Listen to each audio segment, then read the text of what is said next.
Hello, in this one I'm going to try my best to untilt. We've dropped a good 150 points and the rest. So let's see.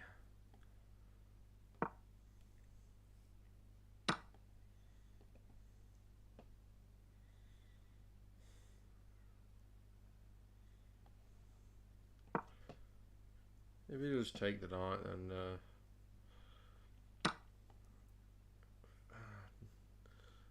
no, I'm going to take with the B pawn. I don't want to swap the queens off. I'll use this. See what I can do. Okay. So queen here, threatening mate. How does he stop mate? Bishop here. So if I go ahead and take, pawn takes, and then I win the pawn. How else could he stop mate? Drop the queen on E7 would be the correct move, I believe.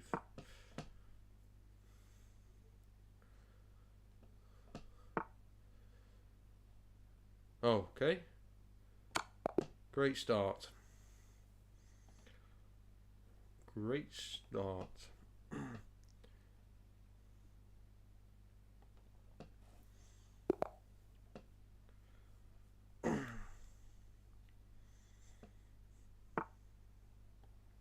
I'm going to go for Scandinavian myself.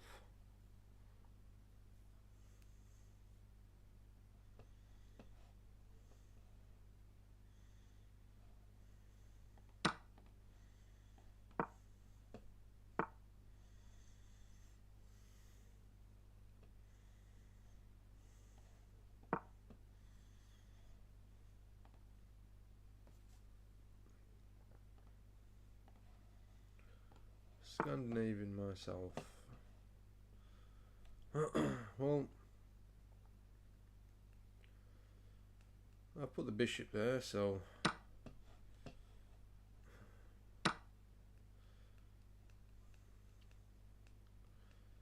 I'm going to offer a queen trade, you know.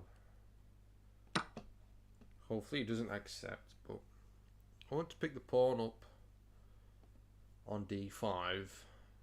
But if I feel like if I took it with a knight and C4, if I pull the queen back, you know, say wherever, I've still got this weak B7 pawn to look after.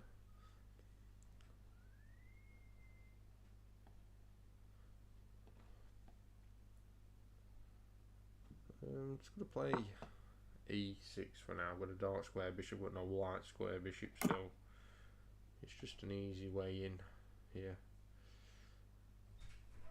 There's no easy retreat. Okay, hopefully I'm not making the wrong choice, but he's got to, yeah, he's got to start breaking up that king side a little bit. Got a castle. Yeah, there we go. There's the move we was anticipating.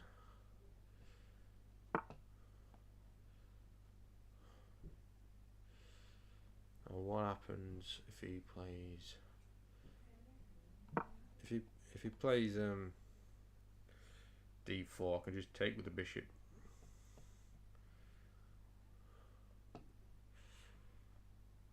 But as it stands, I'm threatening the queen taking here, which I can do. The bishop's pinning the pawn to the king. After the king moves, I take the bishop with check. And then I can come back and see what I'm going to do about this bishop.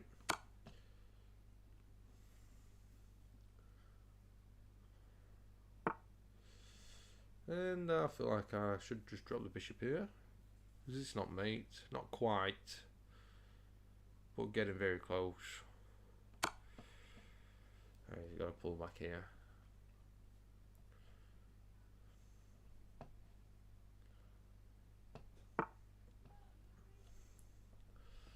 Okay, so I don't think he can stop mate. How does he stop mate?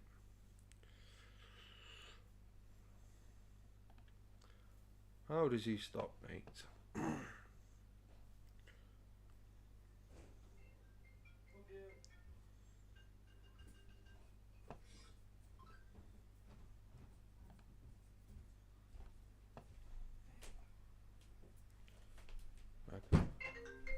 Go away with that. It's annoying.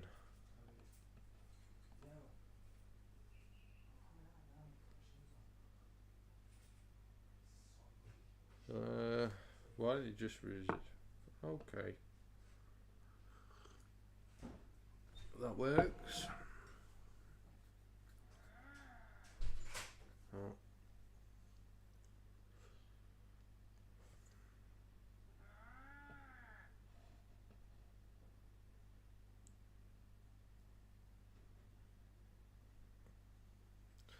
That's the best move here. Knight here, threatening mate here again.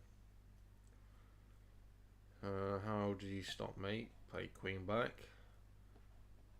And then you got the bishop to drop in. Well, just...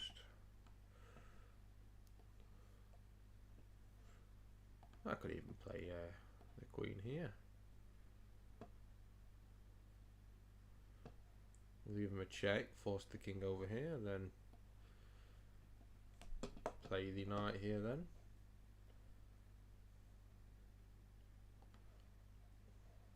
I'll play the knight here anyway, I've got an eye on this rook. And then we'll just overcomplicate it. Definitely find the hardest game to win, or let's say finish, is a game that's already won.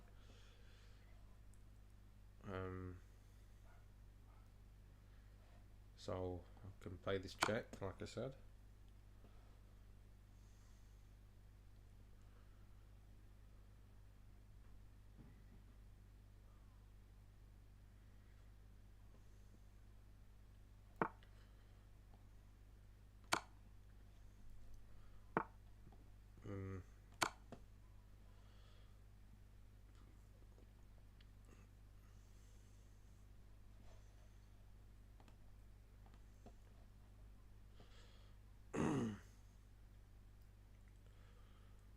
I don't quite understand why he's playing on.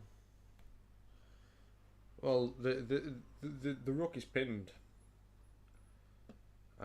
so there is 2 defenders to this rook and 2 attackers. I need another attacker. So if I play the queen to h2, the rook can't take it.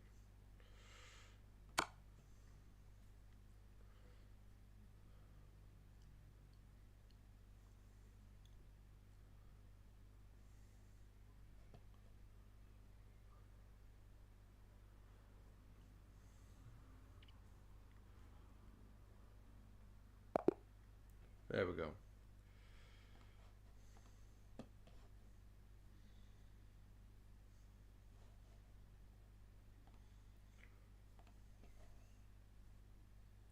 Let's see what inaccuracies I made towards the end, or even mistakes.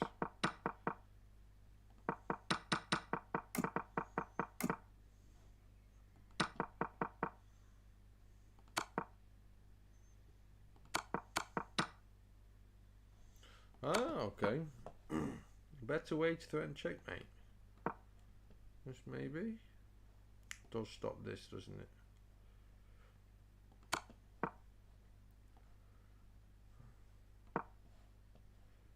Yeah.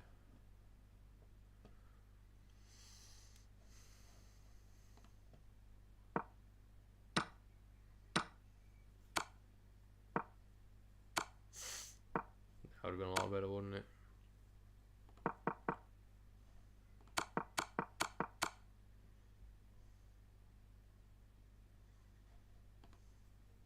And this is what I was hoping would happen. That's it. That is it. So a great start to untilting. Well, I've still got over 200 points to get back. Oh dear, can I get my 200 points back? This is a good question. It's against the 1700 pretty much here. So there's 100 points different, so I ought to be able to beat this guy.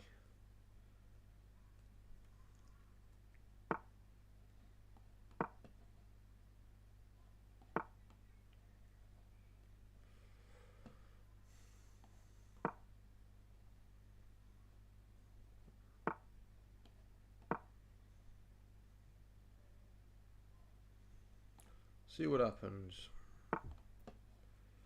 Okay, there's the pin. I hate the pins. But I'm gonna castle. I'm just gonna threaten this bishop first. Ask the bishop to move.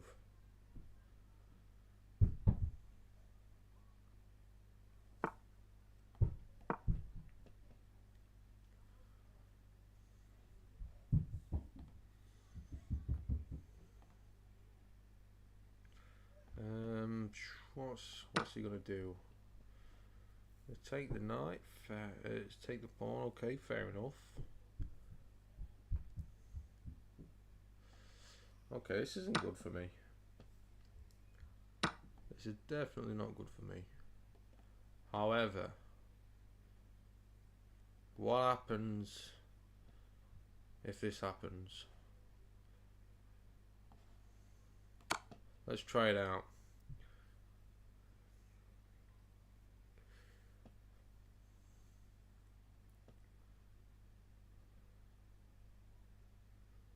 I get the pawn back.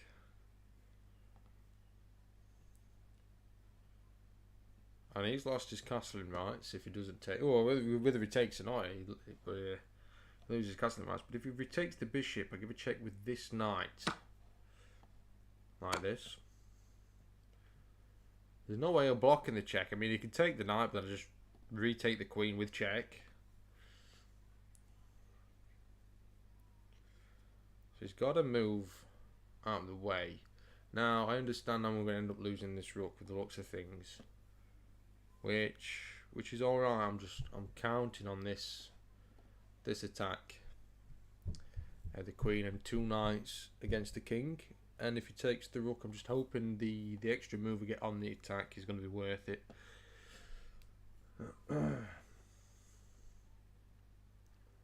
We'll have to see. I don't really have a choice. I've got to take here. Now, if he takes the rook, what position is he in after? Do I have a better continuation here? I mean, he's up a rook, but this rook's out of the game for now. So if I come here, he's sort of forced to move the king here. And what do I have from there?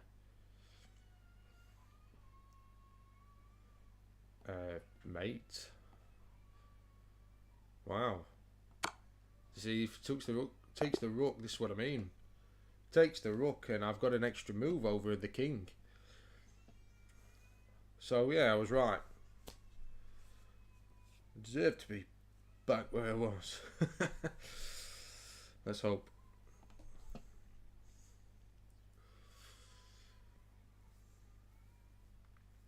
I apologise if you can hear the toddler crying in the background. She's upstairs. She's been a nightmare. It's her bedtime. And she obviously doesn't want to go to bed. Oh, got a brilliant move in there as well. I believe the bishop taking the rook on a8 was his blunder. But we'll find out. Okay, there's my mistake. It's important that I've done this review because I always play after white plays c3. I always play c6. Sorry, a6. This is obviously bad. The reason I do this is because I'm just preparing this or this. I can just bring the bishop back. Okay, so this is something for me to learn here as well. So after the move c3 in this position,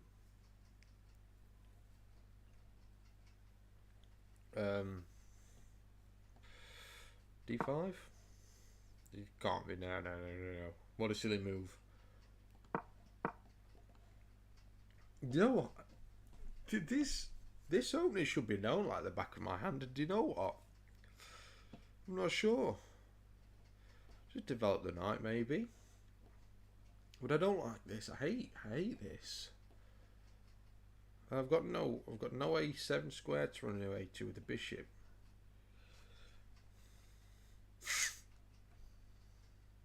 And he gets the centre. So yeah, okay, so it's just D6. I'll just play D6 then if this happens.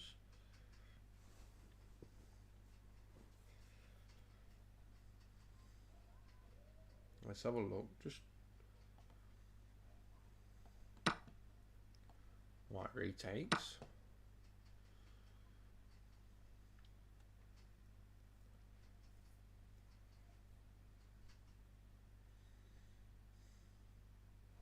And then what do? There's no bishop or knight takes because there's two defenders on it. Bishop to B. I don't like bishop to B4 at all. It could be just bring it back to B6 and then play this if this move starts to happen. So let's just play back. Yeah, this is best. B6. Okay. Fair enough. So what does white play after this? That's one of the moves. That's the one you regularly see. And then you reply with knight f6, and then what if this happens?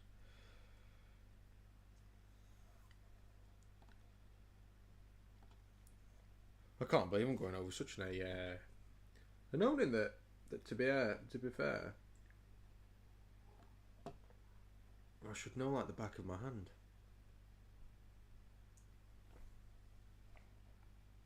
But anyway, back to the review.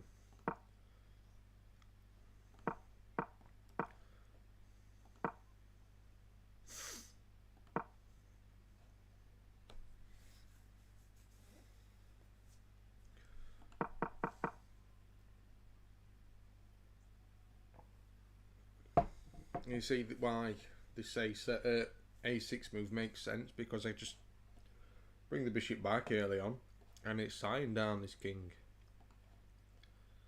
So I am playing for an open centre with the bishop back here, while my opponent is playing for a closed centre.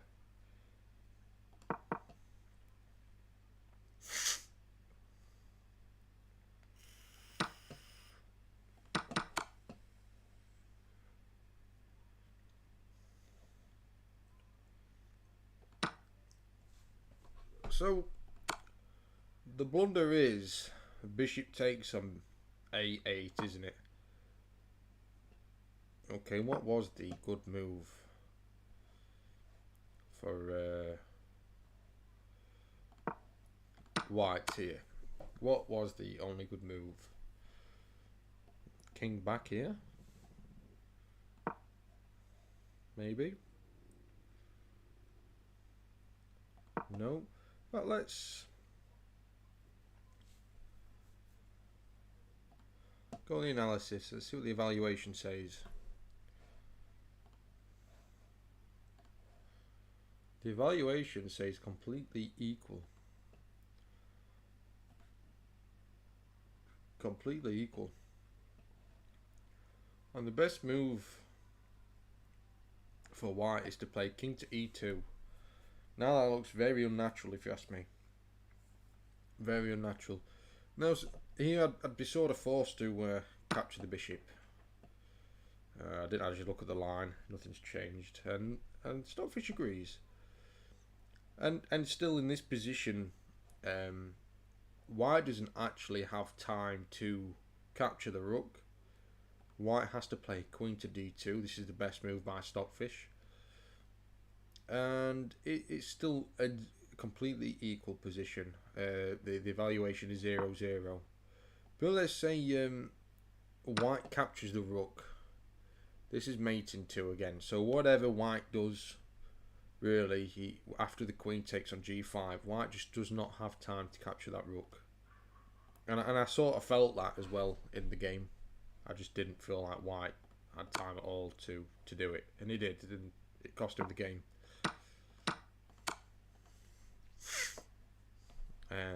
Because after king to f1, queen to f2, checkmate. So, fair dues. So have a look at. I wonder if we get the Albin. I wonder if it lets me play it. I wonder if it lets me play the Alaska trap. Not quite. Knight to c3 is the move here. Knight to c6 is the move here. I like a3. He knows the Albin. He knows the Albin. Okay.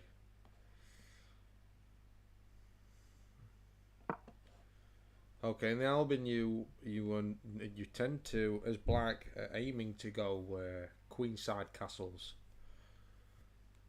and keep a hold of this pawn.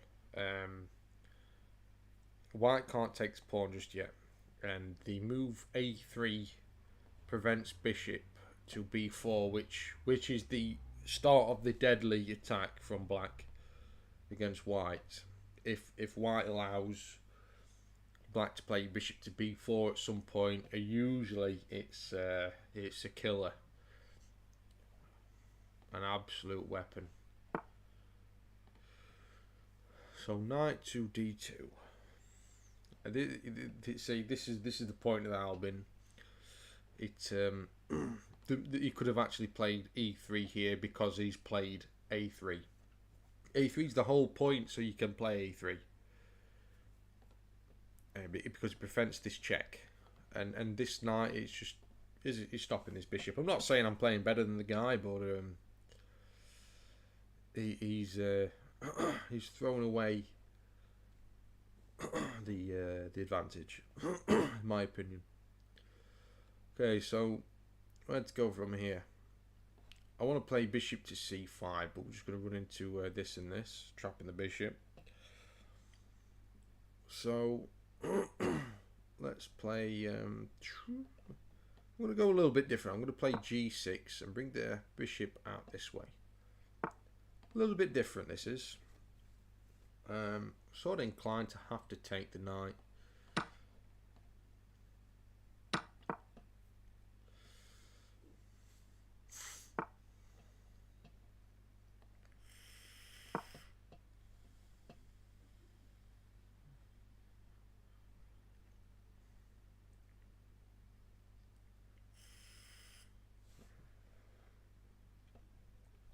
The battle here is basically just trying to undermine this pawn.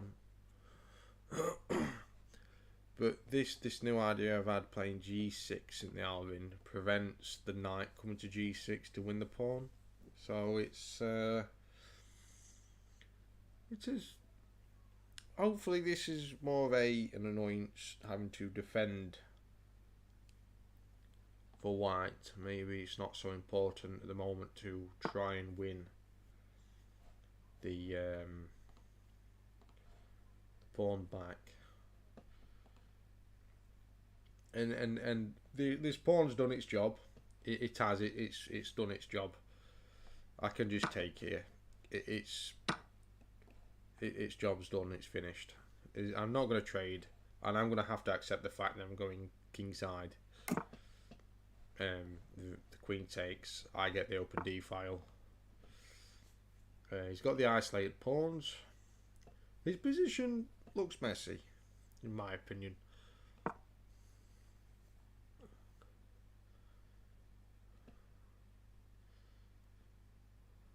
Even though it's messy, it's definitely not straightforward for me.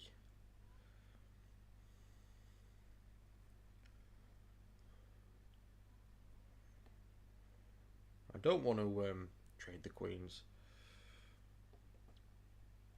So what I don't want to see, mind if he plays the bishop here, just drop onto e6 with the queen.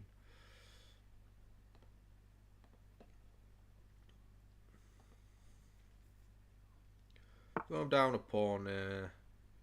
White's structure is definitely tainted, let's say. I want to play this, but maybe not the best.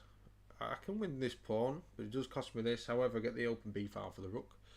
So we're looking at knight takes, bishop takes, queen takes. And I'm not so fussed about losing the dark square bishop. There'll be a few pieces traded down, so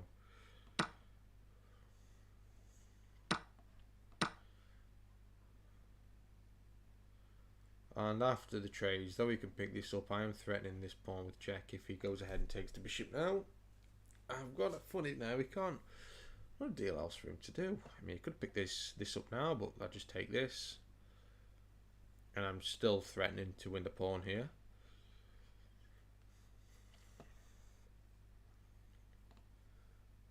So, what's this game? Okay, he's double attacking the pawn, but I think I've got time to do this.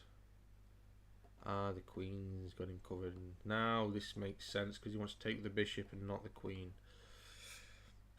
Okay, let's stop that.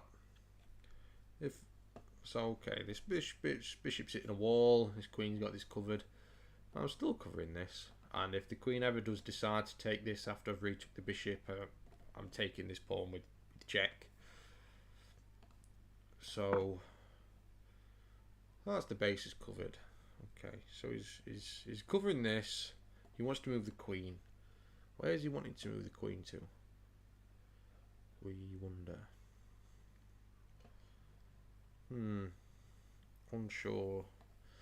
Grab some space over here. Just gonna just try and stop these from advancing so far. I'm not sure what to play at the moment. I'm not too sure.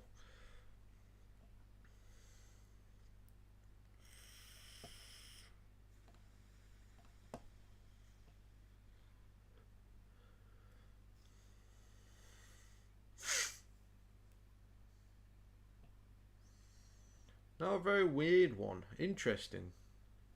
It's knight to d4. If the pawn takes, I can just win this bishop. But it does connect these. It does connect. This is isolated. So okay. If the queen takes here, I just take this with check. Okay, fair dues. But I'm really liking the knight here now. Forking the queen and bishop. With check.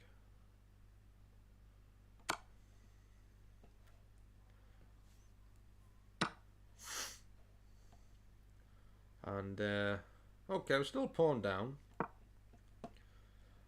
I have to play with this rook because there's a lot of pressure on this f7 pawn, and I am threatening this pawn, so we'll go ahead and take it.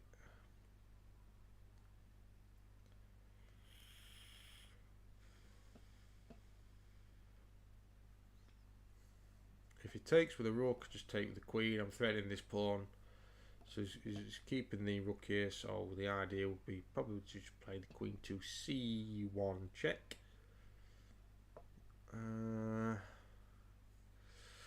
Although, okay, interesting move, I believe. Now, how can I give a check and start putting a lot of pressure here?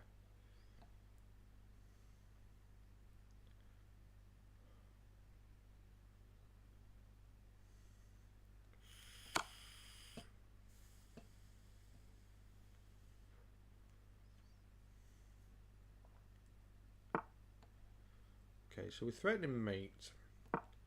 I'm covering this pawn at the same time. He's going to block with one of these rooks, probably this one. You can't take the rook on f7 with check. Sorry, the pawn on f. You alright, Mitsu? Yeah, mate. I'm going to do some puzzles a little bit later. I've just won 3 or 4 games on the trot, so I'm hoping that I'm over the worst. But I want to do some puzzles anyway. I will be doing puzzles shortly, Mitsu. Before I start getting the burnout, I'm going to do some puzzles. In fact, Kudo said he's going to pop in stream later today, and we're going to have like a training game. He's going to give me a training game. Who better to learn off from the Kudo Matata.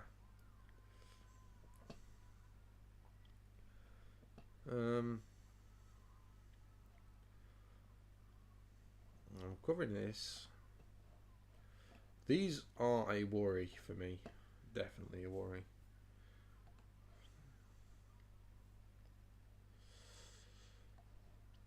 So to bring this queen here, just to be able to grab something or add pressure to something. Okay, he wants a queen trade. I do not want a queen trade at all. I'd be very silly to accept the queen trade. It does block off my sight of this pawn, but I can play back here. Now, I don't mind trading queens here. The reason being is if I trade queens here, he's going to connect these past pawns, and that's going to be so dangerous. At the moment, they're isolated and easy to attack. I definitely do not want to start ripping away at them. I can't play that there.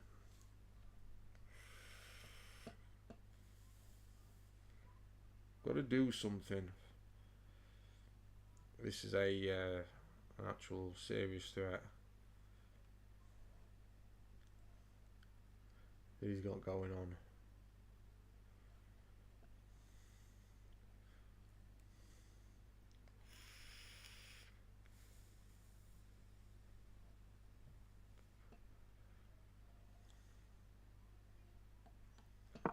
Just get ready to pick this up if need be. This rook sort of trapped, same as his rook sort of trapped.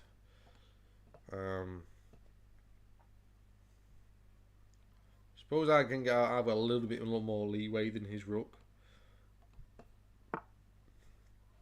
Okay. Something's got to give.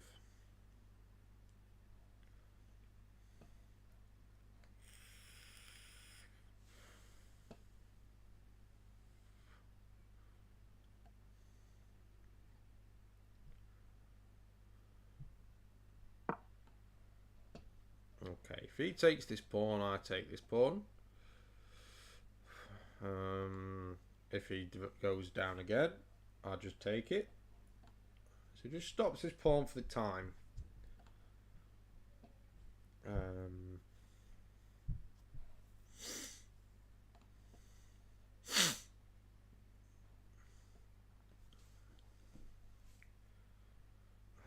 So I am offering a pawn trade, but I still creates the next problem of this one. However, that one's a little bit further back than the C pawn. The A pawn isn't quite as developed as the C6 pawn. So, though it would be quite tempting if he took this one. Now, I think I'd better off just taking that one. Maybe. No, I think actually I might play it dodgy. Just take this one. Give a false sense of security, because then... Nah, because he'd just take with the king and defend this that way. So... panicking a little bit, I'm not going to lie.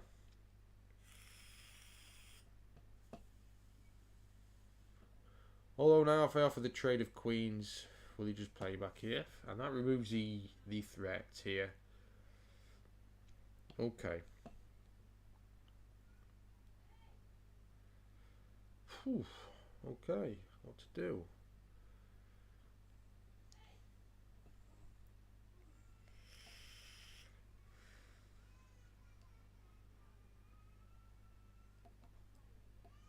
I've got time to do this way. Ah, not really. He's going to pick this pawn up.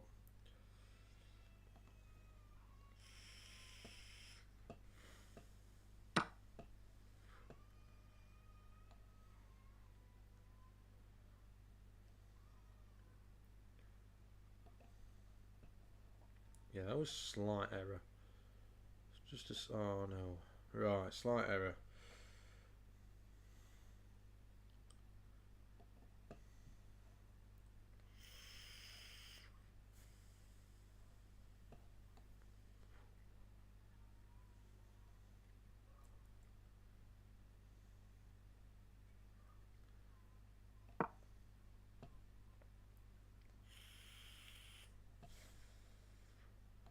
I say slight, quite a big error actually.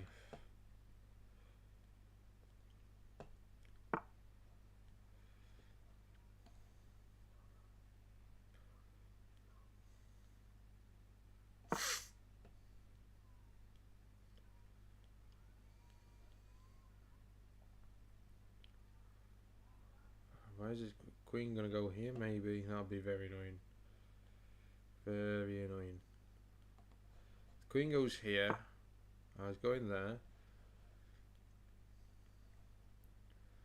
Can I just take this one now? Can I take it this way? Oosh. Not really. I've got to block it.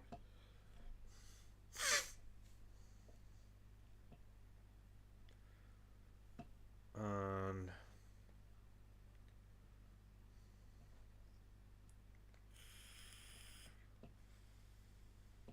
if we see a4, take the rook.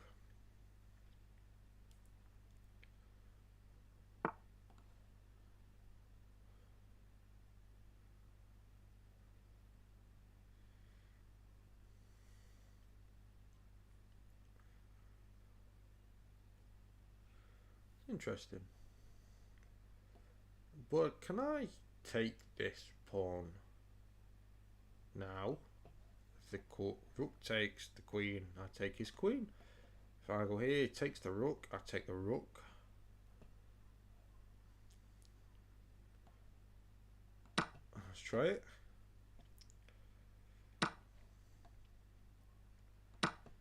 Watch, this is undefended, so be careful. Although I've got a double attack here. He's probably going to give me a check. I'll just move out of check here. Okay. So what's the danger? The danger is queen 2 here. Don't have much choice. Going to have to deal with it. He's not going to play perpetual, is he? I've got to play the king back to g8. Okay, now I'm panicking.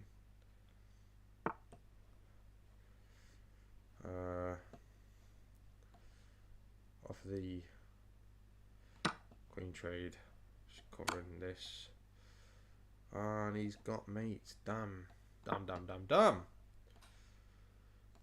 Horrendous play. Well done, well played. Bit of time trouble there.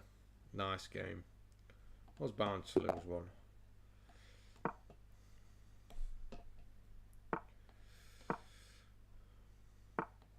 Okay, so Karo Khan, I'm going to play my c4 idea.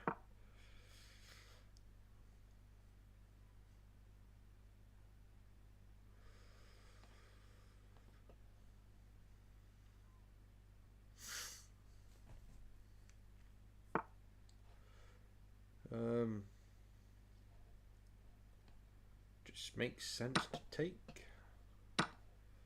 Develop the bishop, I'm ready for castling.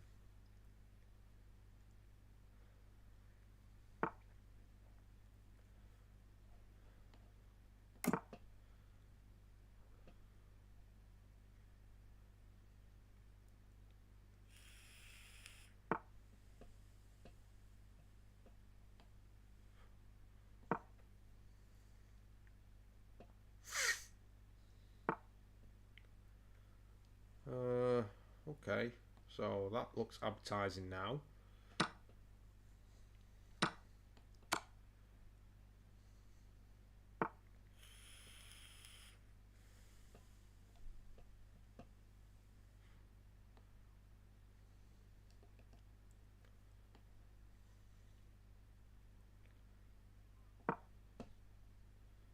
Looks a little bit different.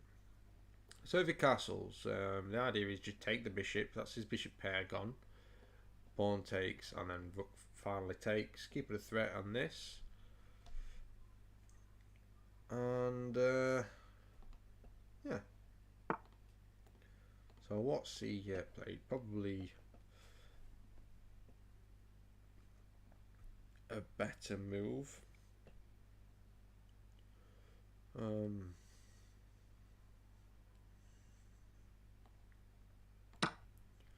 Just take the pawn. Yep.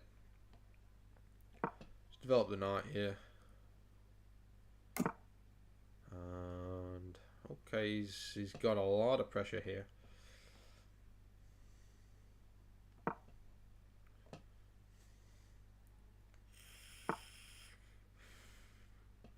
That's pretty annoying, actually.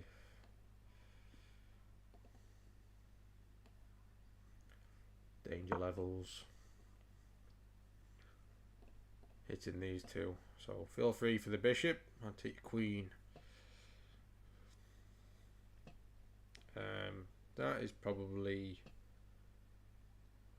the move to play. And it's looking very dangerous.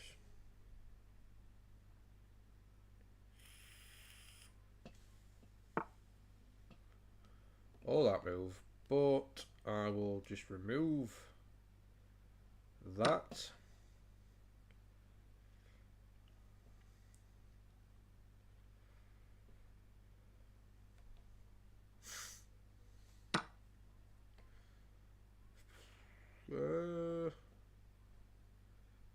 Okay, so that's brutal, actually. Oh, lost a piece, actually.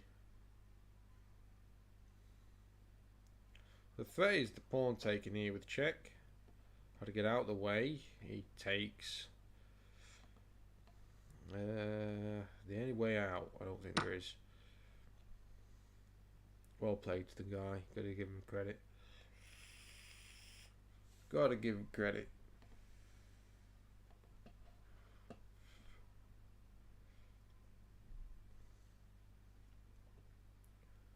So basically I'm gonna go all out. Gotta accept it.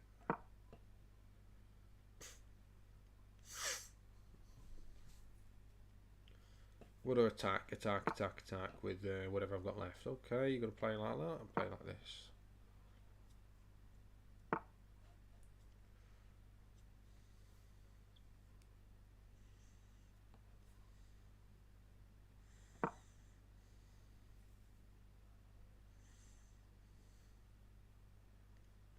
I'm going to take with the F pawn, so I can line up.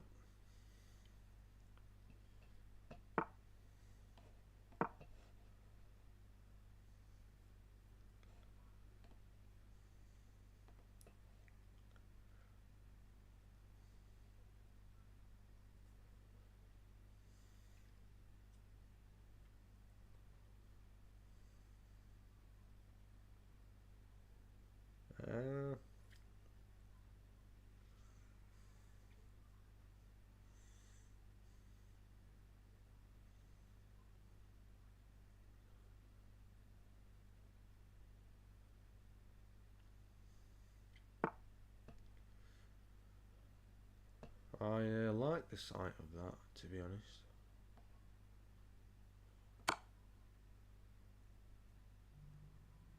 It's sort of forced to put the king in this corner.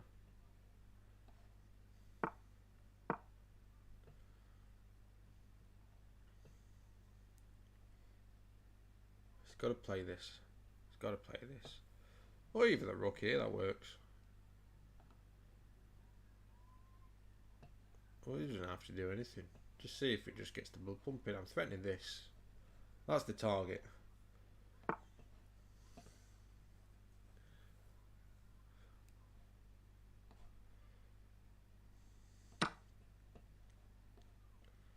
Maybe this with check. Let's come over here. I'm happy at that.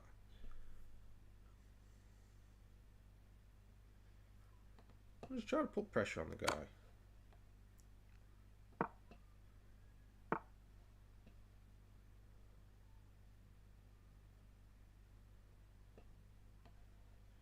Gotta take it, haven't I? Do I have to take it? Yeah, I'm gonna do.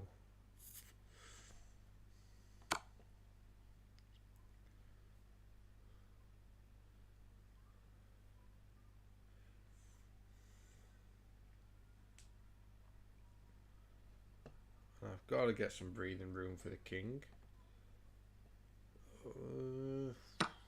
This is nasty, actually.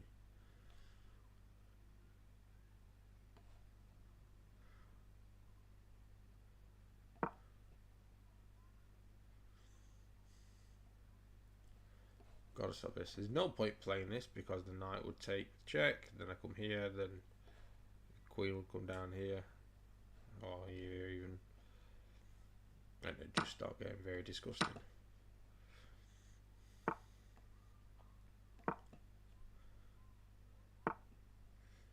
Okay, so the first things first.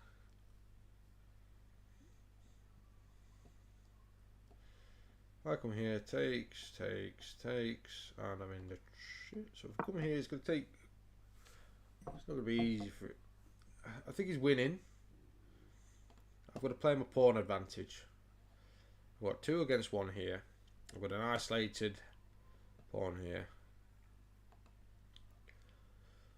It's not an easy one, but I've got a minute 20 extra on time. I believe I should be using this.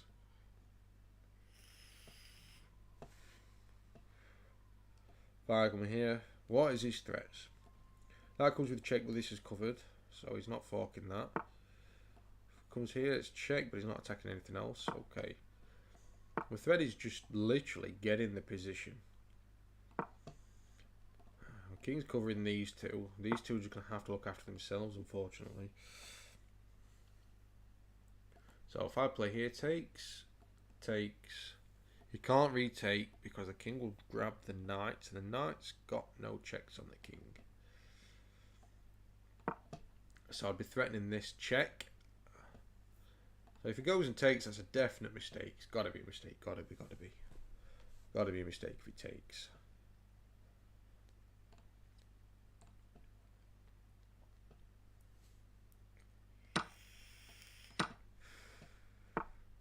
There we go. That's the move I believe he's got to play.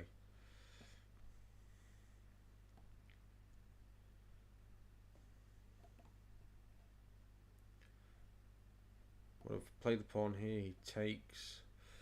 No good. Let's just get rid of it. Let's just play on this passed pawn a minute.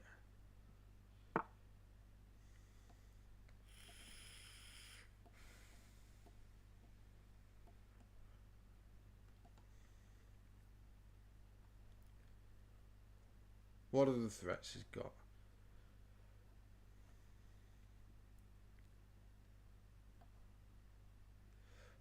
I think building my king would be too far away, so let's play on this one. It's a lot of playing on the queen side. Let's see what happens. I don't want to play h3, kick the knight, because he just comes here and wins the pawn.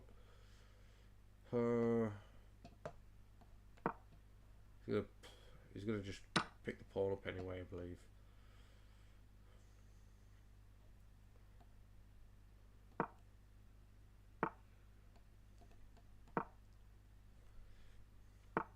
Okay, he's definitely getting that queen in, isn't he?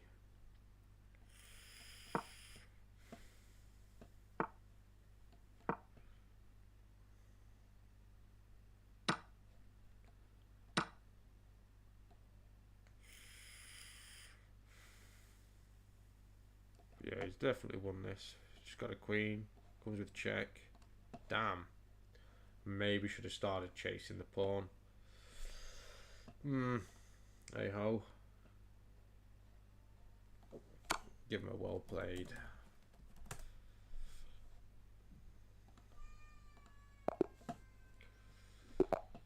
Right.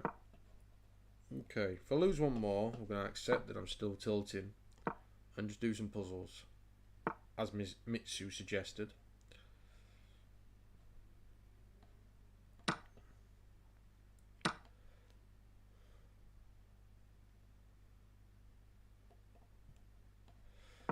Still play c4.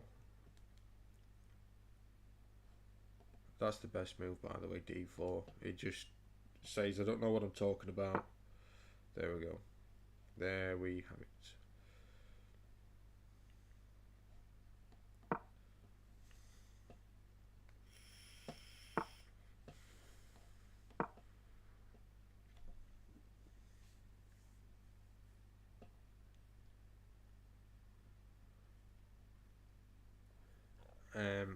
If the bishop blocks this pin,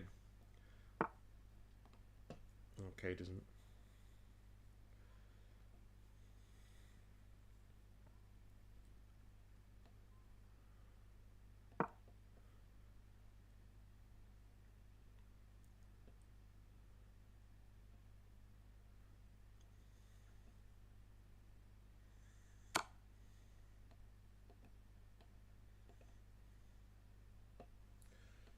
Damn you. I'm still tilting, obviously.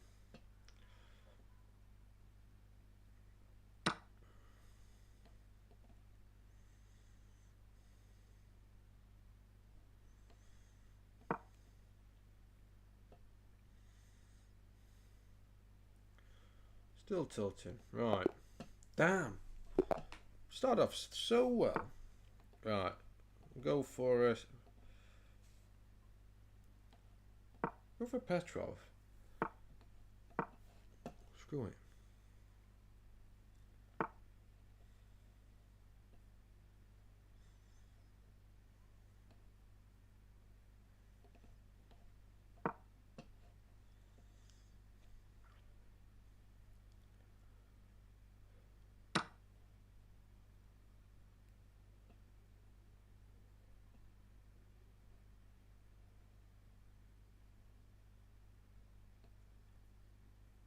Let him keep it for now.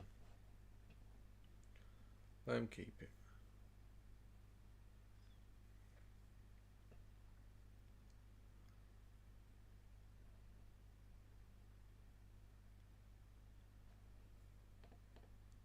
Put him in some unknown territory.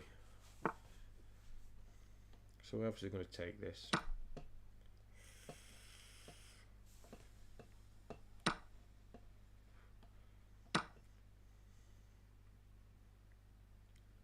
The move his bishop to e2 is what he wants to be playing.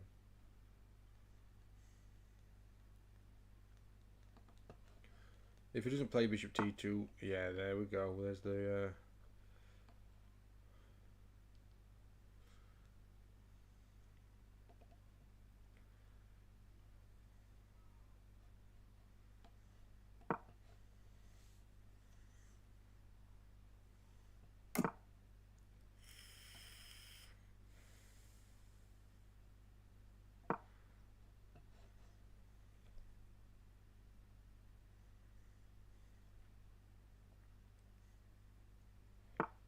the reason why I played the bishop to c6 is just because if he moves this knight, this queen's not babysitting. I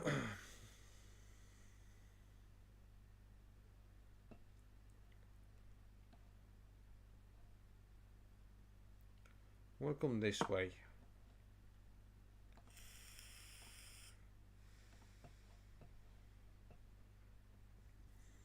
I just didn't want to waste another move. I wanted just to start and get the pieces out so I didn't start falling behind on development.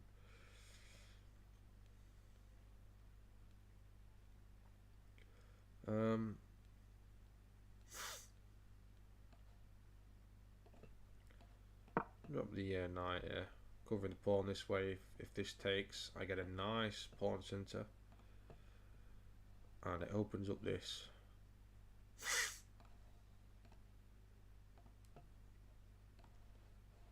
That is the general idea. Okay. So we'll defend the pawn this way, and if the bishop takes, I can retake the knight.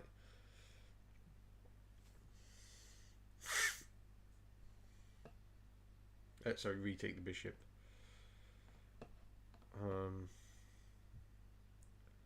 I'll develop now. I've got pieces out, so I don't mind playing c3. If this goes and this goes, this is defended. And it's keeping the knight on a very nice outpost. I mean, you can kick it away with this, I suppose. I could just drop him back here. I suppose we'll drop him back here, maybe.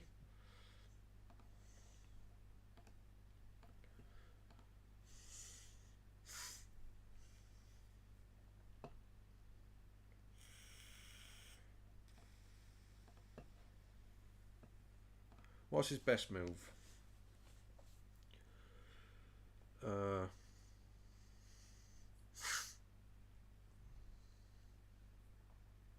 What is his best move?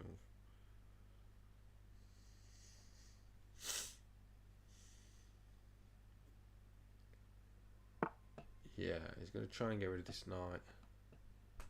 But that will go ahead and take. So if bishop takes, knight takes. If he tries doing that. And then this bishop's just left hit the brick wall.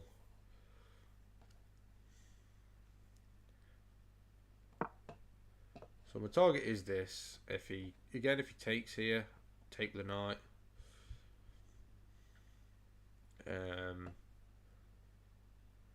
Yeah. The reason he's put this here is okay, fair enough. He's going to take that away first. Rook to e1, I'd have thought. I'll stick to my original plan. Solidify those setup. Get those centre pawns. There's no rook to e1 x-raying me now, is there?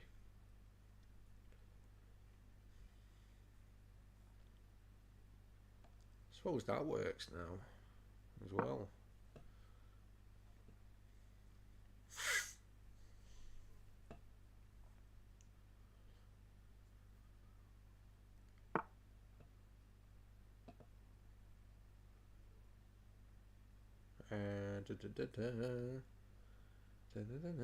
This is hanging, isn't it?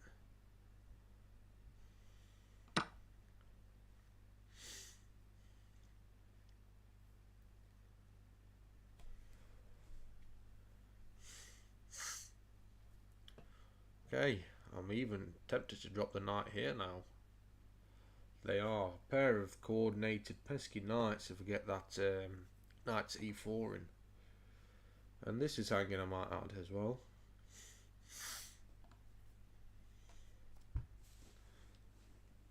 If he attacks the knight, I don't believe he can pick this pawn up. Because if he attacks the knight first, I pick the pawn up and then plays the rook here. I'm struggling to defend this. I can't go take the rook because the knight's pinned to the queen.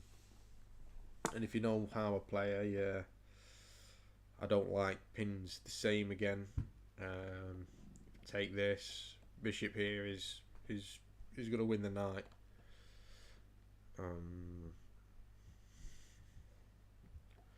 Well, this is tempting, to be fair. Might be asking a little bit too much from the pair of knights, but they are definitely making him think about what to do. I'll just retake this way now.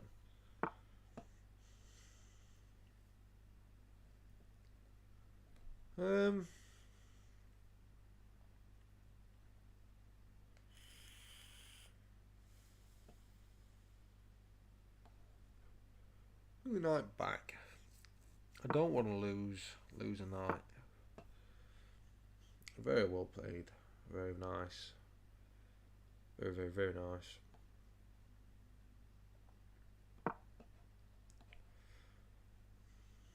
Although I still feel comfortable.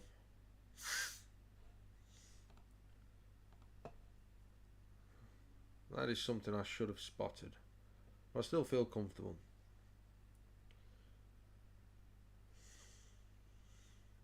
This is nice, I believe. I like this. If he tries to attack it, I just push. Same if he tries to attack it, just push.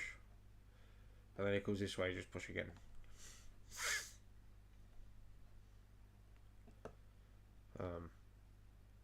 Now this is what I'm coming for.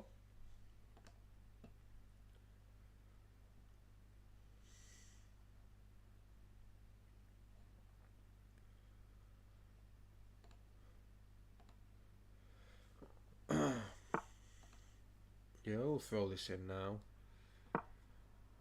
If he plays the rook here, I'm going to go... yeah, I'm going to go here. Giving up this pawn for a mate. So I doubt very much he'll go ahead and take it. Again, like I said. What am I missing before I play? Oh, let's just play it. It can't take the knight. It's covered twice. If he plays here, what is the idea? Well, he can't take because it's pinned to the king. Damn.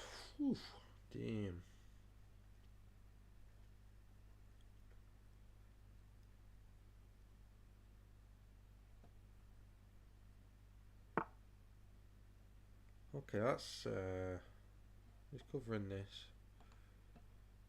This is not defended, so be careful. This is very tempted to play just to be awkward, really, more than anything. Okay, let's set a trap. Just cover this for the time being. Let's set a trap. If this queen stays on this file without being defended by a rook, and this king stays here, he will lose the queen.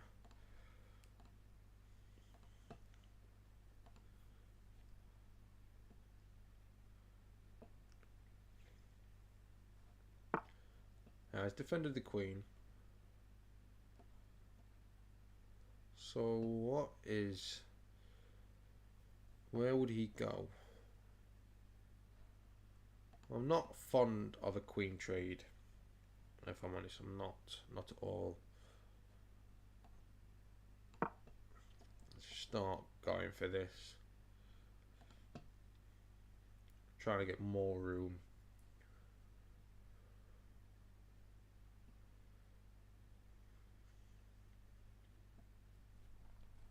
Again, he can't play onto the third rank because that's mate. If he play, this is undefended, so he can play something like this, I suppose.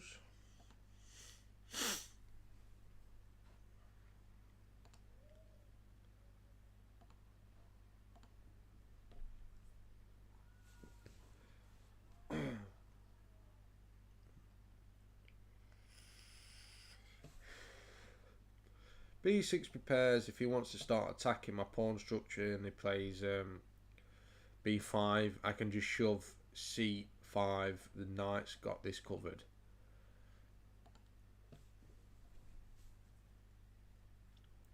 And it's not as simple as just playing G3 to kick the knight away, because he's got to deal with the pin.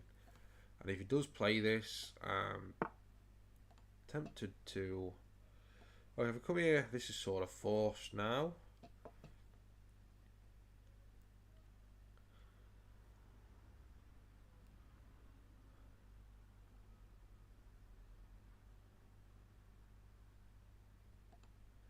It would be very nice to be able to play a smothered mate, but I don't think I'm going to be able to. Let's get the rook over here.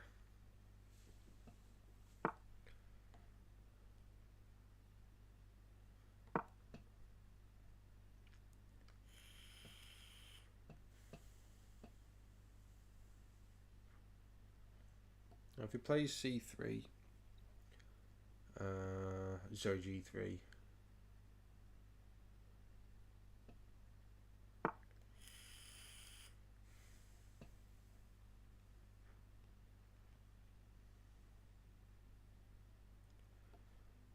Can we actually play this? If I take this now,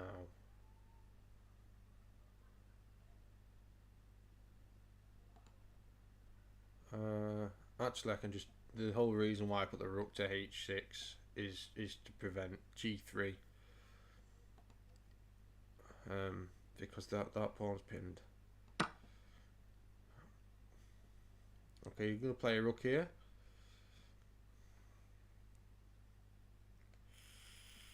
That I just take here. If he plays the queen here, then obviously the knight just going to pick it up.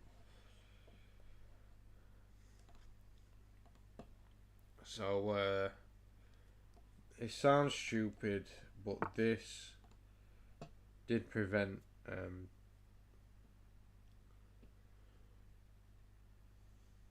G3. because I just take the pawn.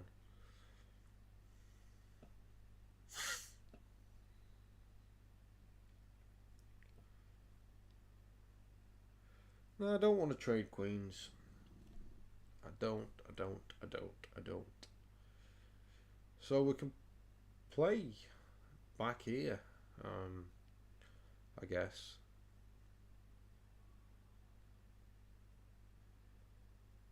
I could even play there. It takes square away from the knight. Play back to g5. The queen's doing fine here. It's doing a great job, especially with this rook in the game. Now you think I've got back rank issues, but the queen on g5 is covering this pawn on e5. It's hard to get through.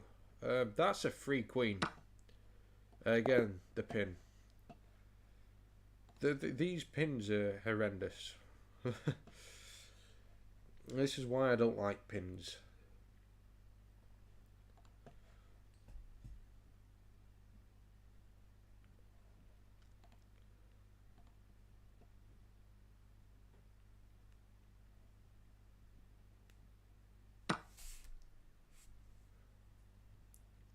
I did play very accurately, but after the blunder, losing the rook, I believe I played pretty perfectly.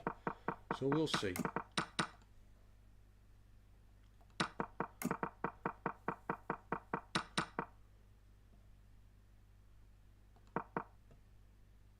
So black had a very good advantage. I gave it away actually by playing knight to e4, and I liked this because I just, more of a psychological point of view, just really making white feel uncomfortable. That was why I really wanted to shove knight to e4, just to make him feel uncomfortable. But he dealt with it pretty well.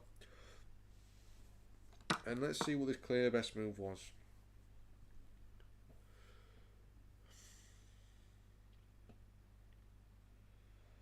See, this is a threat.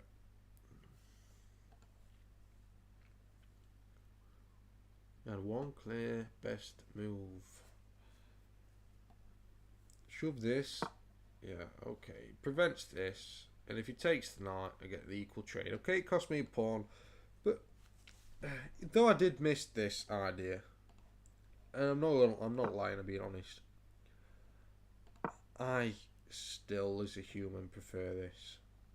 Reason being is I believe this pawn center wreaked havoc on white. Okay, Stockfish says white's winning here, but it's not easy to play. How do you break through?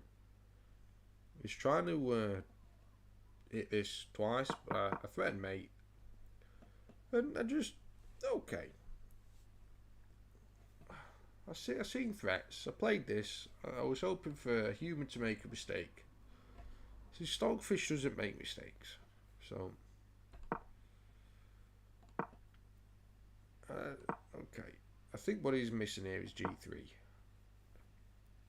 And I believe that rook to f6 was fine. There we go. This rook to h6, not wanting to double up on the g2 pawn to put more attackers there, because he wanted to obviously play g3. The idea of h6 is it creates a pin to the king. So there we go. And the queen was doing fine on g5, which is why it went back to g5. And again, this was just a free queen because, again, that pawn is pinned. I'm playing a human, I'm not playing Stockfish. So, granted, I didn't play perfectly, but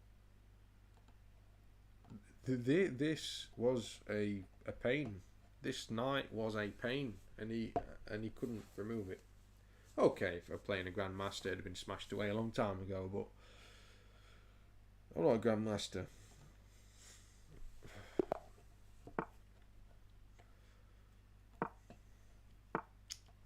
Stockfish really, Chess.com really doesn't want me to play my Scotch, does it?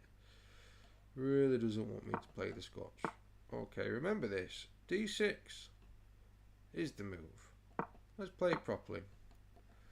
What was the move here? Wow, I forgot already.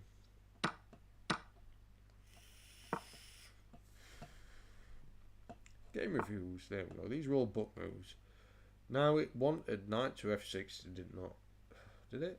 Yeah, it did. This here, just take castles.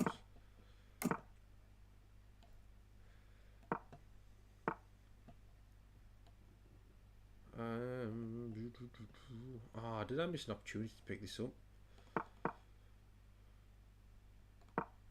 I did. Oh well. Right, okay, well it does let me pick this up now. I like the bishop. I like this bishop's range.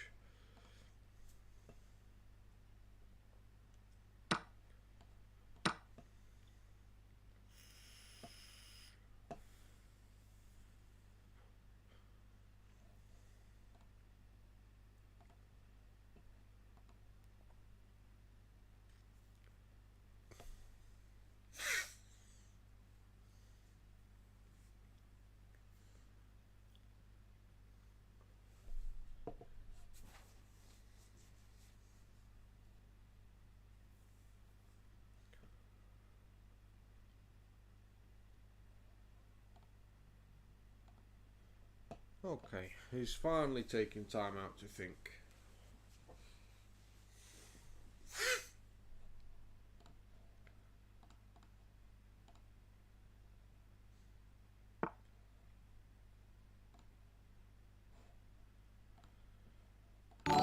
Oh shit, that shit me up.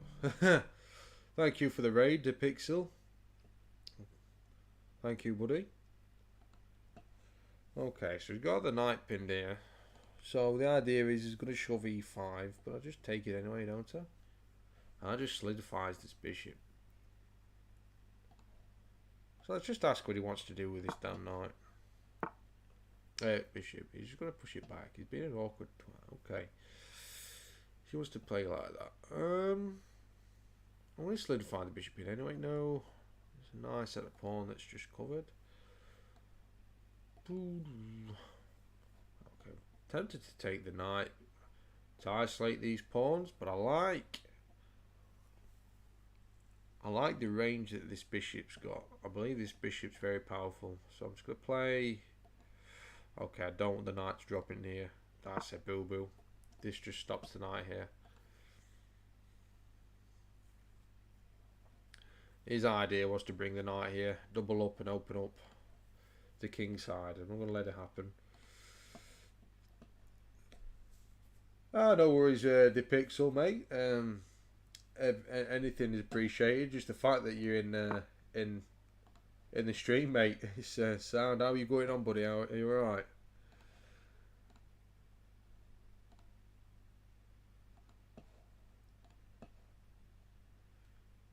Okay, like I said, I like the range of this bishop. But we're going to play here.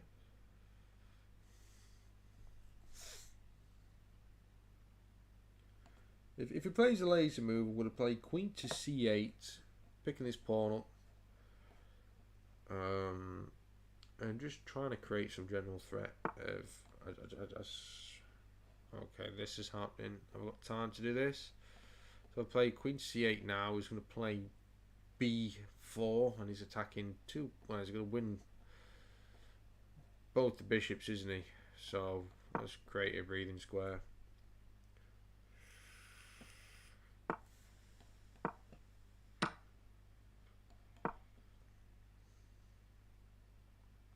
I'm seriously not liking the pins I'm undergoing right now. He's going to open up this G file, obviously. I'm not liking it. This is the next move. Nothing stopping that now. So I've got to accept defeat here. Throw a threat on the rook.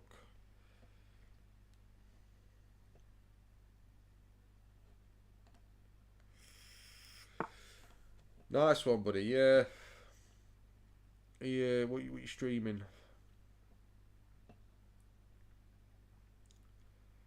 Just chess.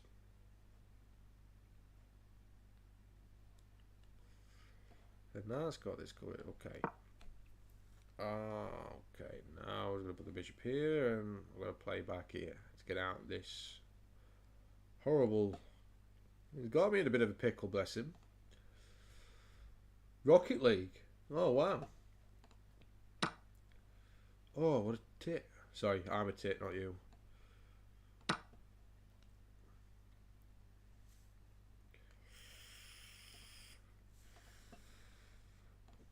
My son likes to play Rocket League.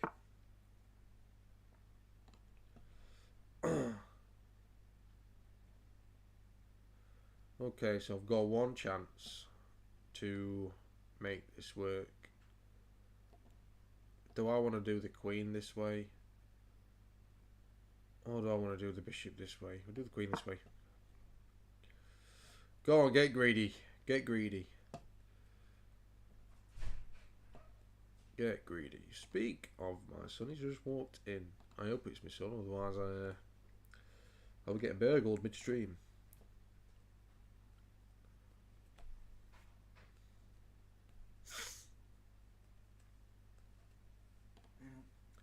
Hey Bill, you've done wrong again, haven't you? You silly little rumstickle. Nah, I'm just gonna pick this up. Love you, Bill. Nice, I see what you're doing. Okay, that works as well. Damn you.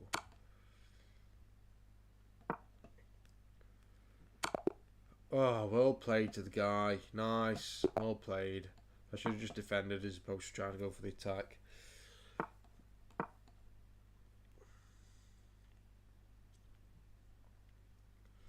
Can I play a Scotch Gambit? I've dropped, wow, 227 points to Pixel. I was, 3-4 days ago, I was 1807. Would you believe it? That's how bad I've tilted.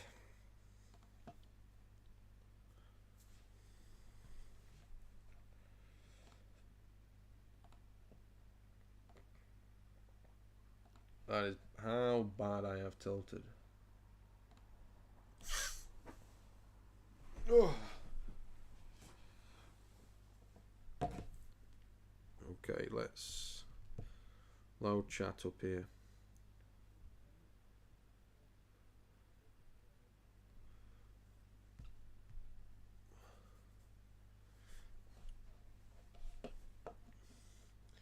If you get halfway to 1200, that's a good rating, pal.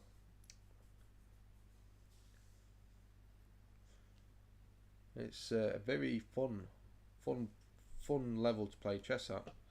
Why is this guy thinking for so long? Is he fearing the Scotch Gambit?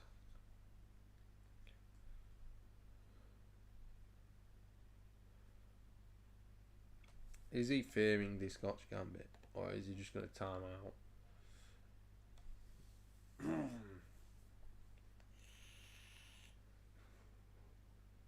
What's the highest you've ever been to Pixel? What's the highest rate you've ever been?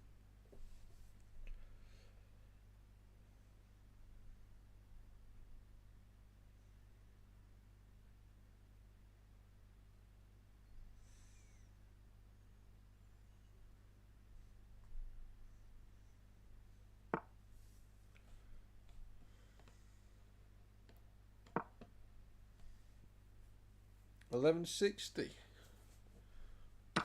I can remember when I was stuck at $11.60. It's and I'll be honest, it was the most fun time I ever played chess at. At any point, I can just pick this pawn back up, but sort of just goes into a Scotch game. If he decides to, he's not doing it. Okay. So I think I just might as well just go into this Scotch game.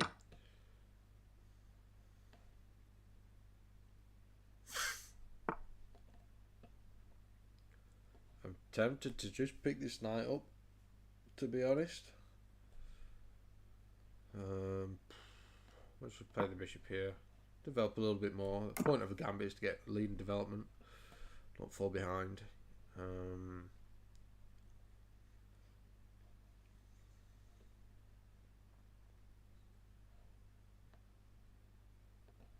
play the knight out first. What should I play? What to do? Play the knight out.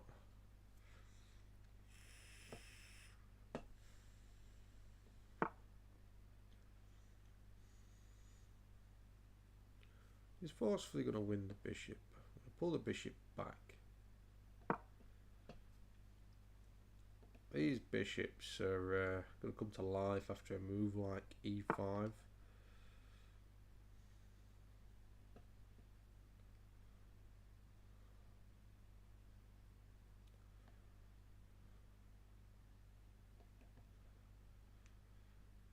Okay, I'll ask for the trade and open the A file up. Get the rook in easier. This sort of works, but not quite.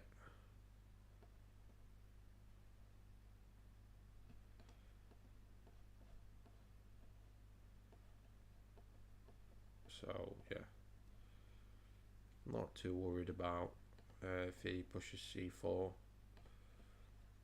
Not too worried. Okay, and that prevents c4 at the same time.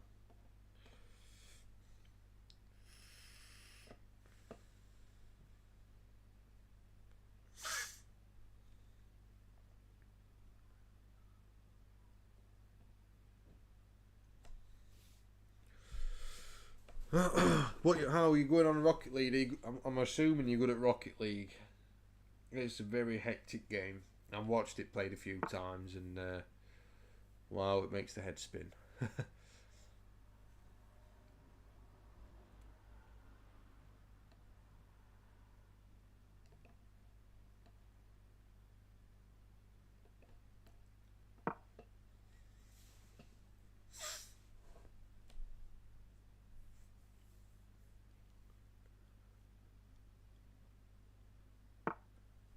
Okay, he's going for this. Problem is this bishop's covering it. I think he's hoping I'm going to make the mistake of doing this. That's the knight what he wants to do.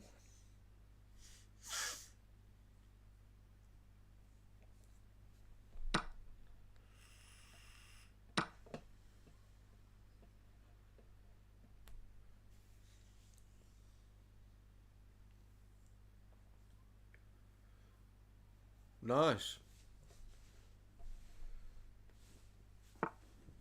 It's been a pretty quiet one for me tonight, to be honest. There's been a quiet few nights, if I'm going to be completely honest. I'll play the queen back because I just can't be bothered to see bishop to d2. This knight's going to be very pretty here, so what I don't want to see is bishop to d2, move the rook, and lose the queen.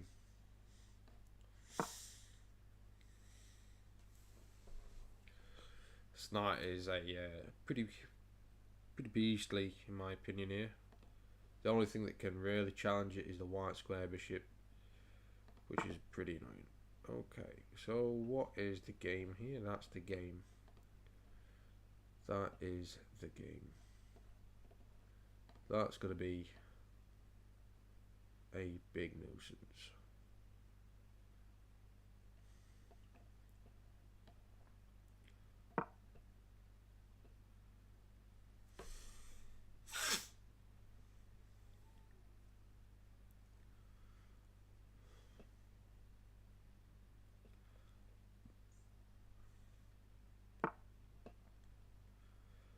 Okay, so what is your plan?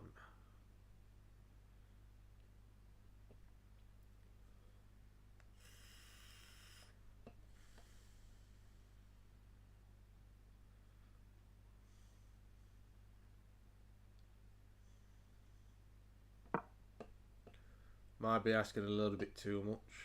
This is hanging, so if the bishop should come back, then I've got to play the king to somewhere like here. Or even ask him to move again, but then I've got white square weaknesses.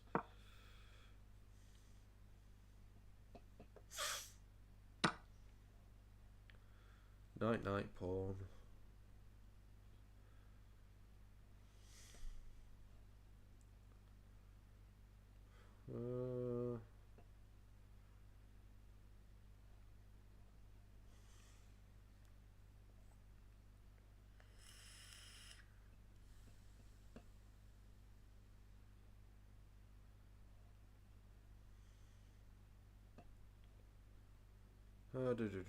Okay, just that's the bishop to move again.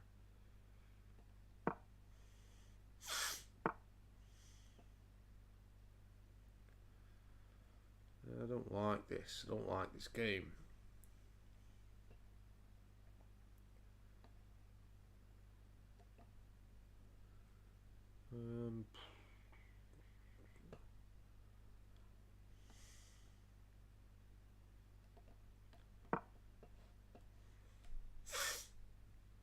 See what he does.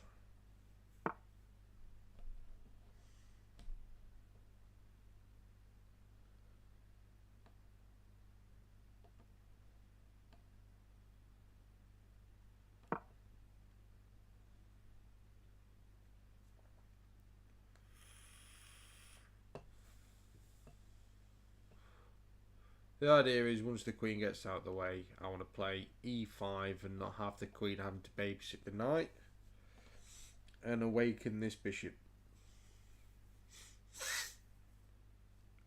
That is why I played c4, and if he tries to challenge it with b5, you can take it. I'll just retake. There we go. So we ought to double up really. Fine, let's get this in. Let's get. Okay, he wants to play this.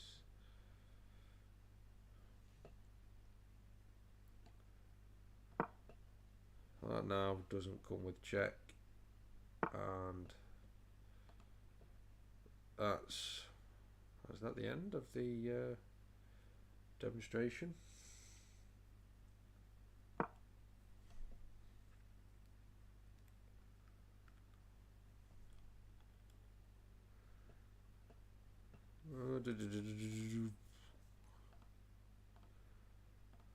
So what's his best move? If he plays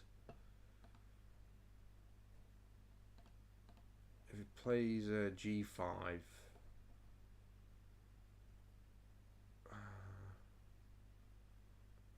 can I give a check? I don't like the thought of giving this knight up though.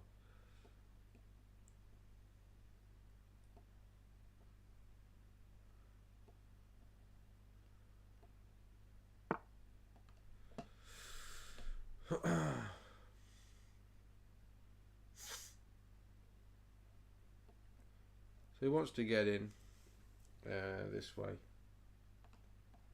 I believe I can just leave the queen here, just covering. I hope I'm not wrong. So basically, if this takes, take with the rook and not yeah, because we've got to keep an eye here. Got to keep an eye on this f3 square. The bishop wants to come in. He wants to force a mate. So if he does do this sort of stuff, one way or another, I've got to keep an eye on this. So if he plays here, maybe take, and queen to e4. Definitely if he takes to the bishop.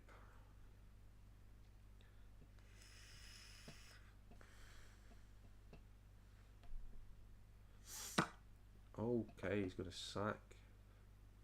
Wow. Okay.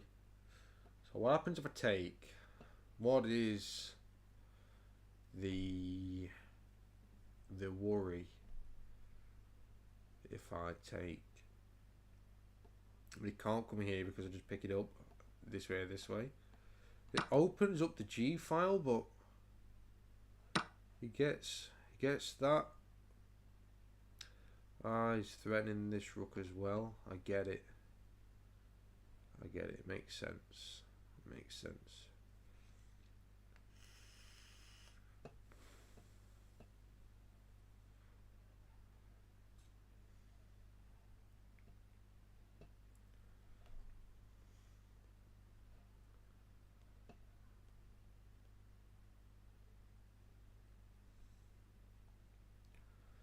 So let's just double the rooks up.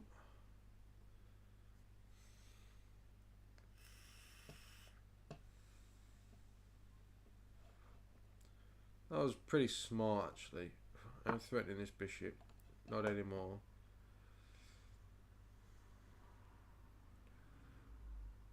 No, correct me if I'm wrong, but do I have a sack here? Give me a check. Actually, I have a... I'm going to go danger levels in him. He's got to move this, and I'm just keeping an eye on the B3 pawn at the same time.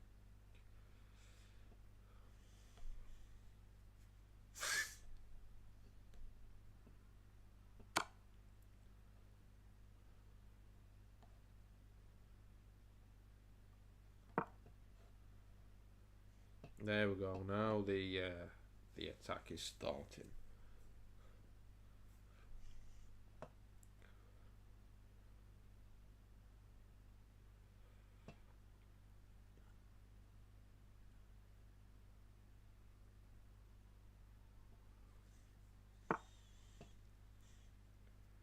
Okay. This is an instant loss for black. Okay, it's not checkmate, but he loses the queen. Can you see it, the pixel? Can you see how black loses the queen?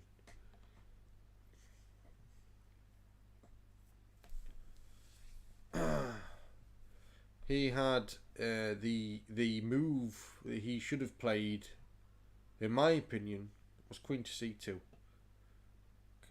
Can you spot why black loses the queen to pixel? He rated 1160, so this is a great one for you, buddy. Win the queen for white, quick, because I'm running out of time. Win the queen for white. One move.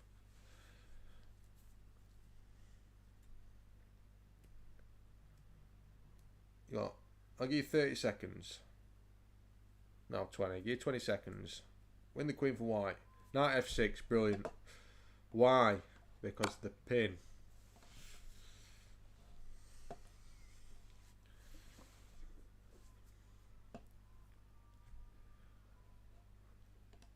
Gold star for the pixel.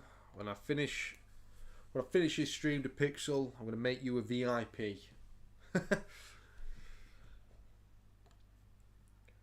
Yes. Where are you from, the pixel?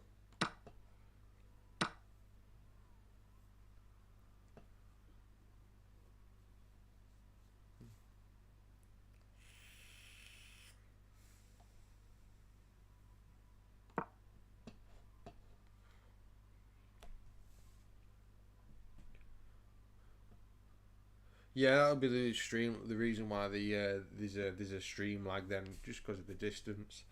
I don't think it's major. It's probably 5 seconds or so, I'd have thought. There we go. Wow, I had a miss win, 2 blunders and 4 mistakes. Oosh. Maybe I should be the 1160, and you should be the 1600.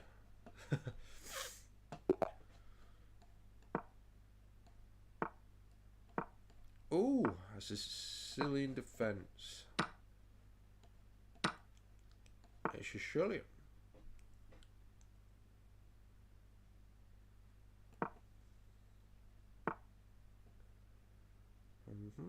Okay, we're gonna stop this shit right here.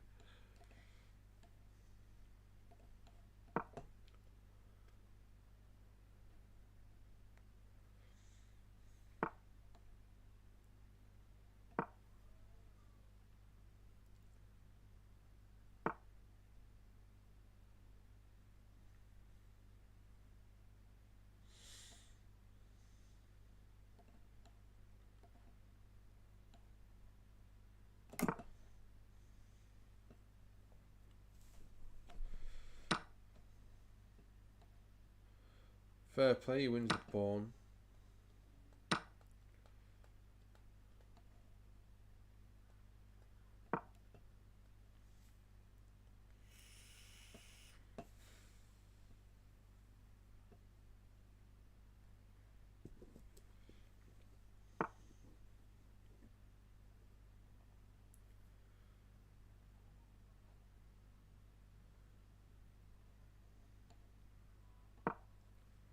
Something I've unfortunately got to keep an eye on now. Actually, I've cocked this up a little bit.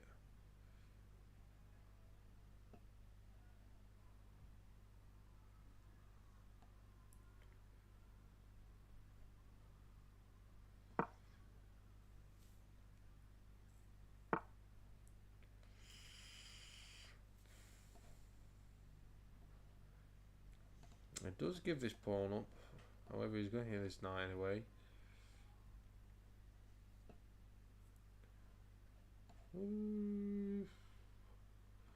Screw it.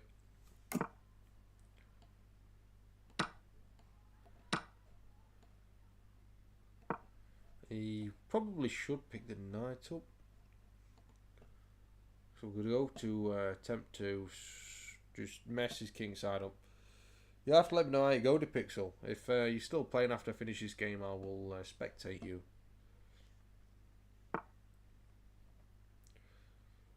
Okay. See, he means business.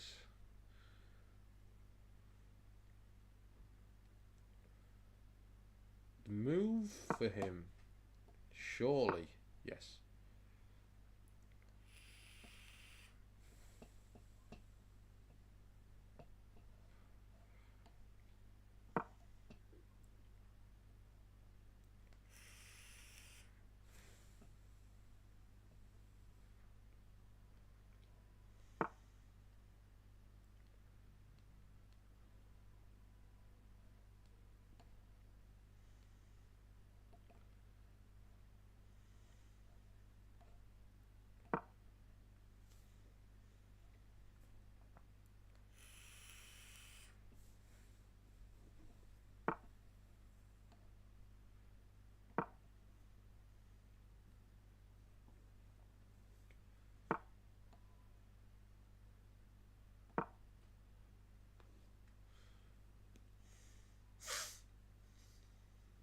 What's his plan?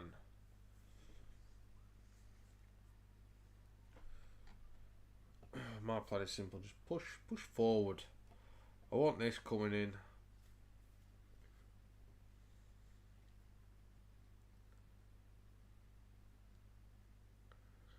Get these knights working together. And just edge forward. This is obviously going to ask the queen to move. Should the queen stay on c6? So, okay, this is asking the queen to move. It's on c6. This is covered. These are working together nicely. Let's see if he makes a mistake, because the mistake is not far away. I don't think it can't be far away. Okay, this is a little bit of a liability. So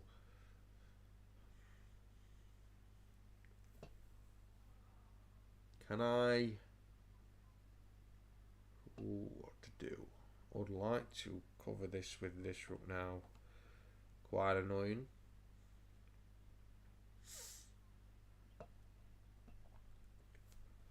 I want to drop a knight here, a winning of these. So if I play here, rook takes, I'll drop the knight here. Knight's covered, king will have to move. And actually, wow, this could have some good counterplay in it. It could have some good counterplay.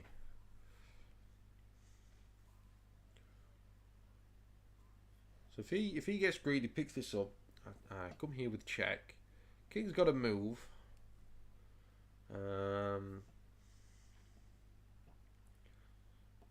Say he moves here to protect this pawn.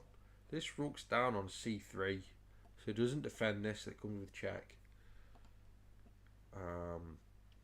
So the queen's getting ready to come take on h6.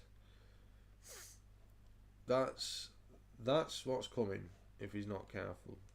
Okay, I'm not saying I'm in a better position, but he's got to play properly. But at the same time, this is a threat. I don't even necessarily have to move the knight here, because there's an argument suggesting that this knight's better than this rook. This knight is a beast in the middle of the board. It's working nicely with this knight. Okay, that's no longer a thing. He's seen what I had in mind, unfortunately.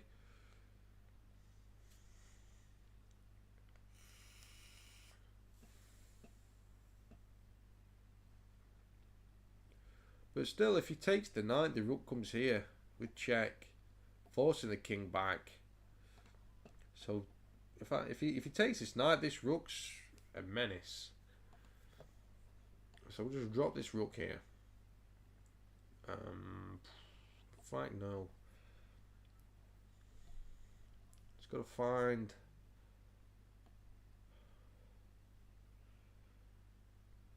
I was gonna play the queen here. Let's play dirty.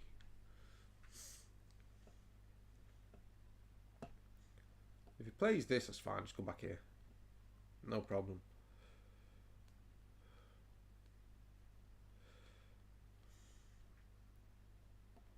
You see, if he takes this, the queen now blocks this runaway square.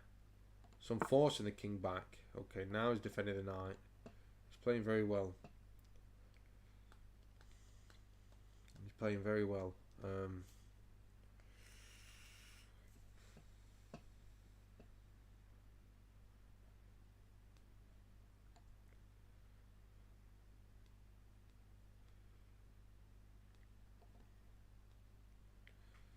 So I've got to bring the knight back now. Sort of over that. Good tricky. It was definitely a little bit tricky for him. He played it. I feel like he played it properly. He definitely played it properly there.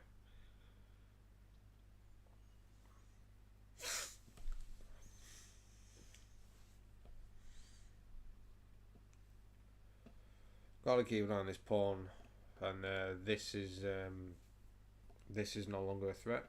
He's offering a draw. He's offering a draw. I'm going to say no for now. Not yet, buddy.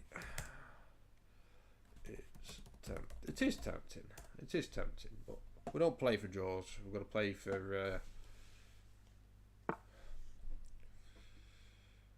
We've got to play for. And okay, I'm very tempted to sack the knight, but the only thing that's putting me off is that there's only the queen really in the attack. I can't play back here because that one's a piece. I could play here. Sack the knight, is it worth it? I'm going to play back here. I've still got the option to sack it if I really want to.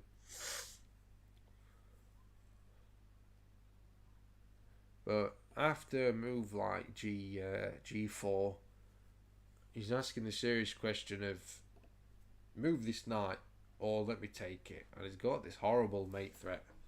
So at least if he plays G4 now, or no, not necessarily E4, but G4, at least I can move the knight. I'm not even forced to move the knight because of the pin. But at least I've got the option to move the knight and not worry about mate here.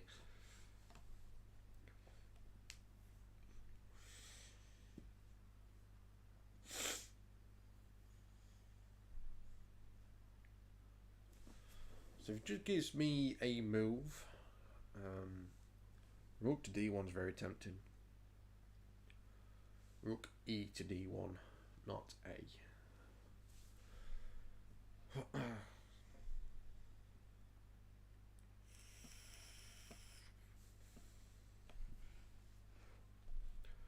Actually, H. That is tempting as well. H4. He can't take it, but he can play forwards.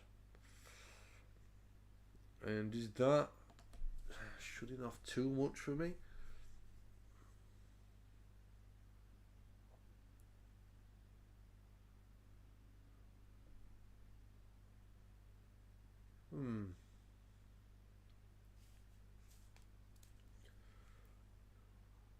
See, sort of starting to see why he was offering a draw, because I don't think he knows what to play. So how can I improve my position? if I can't find an attack.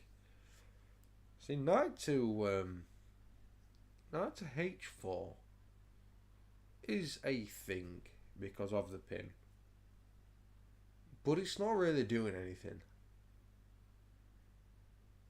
It's not doing a great deal. I can't take the f5 pawn. I can't do this because the rook's got it.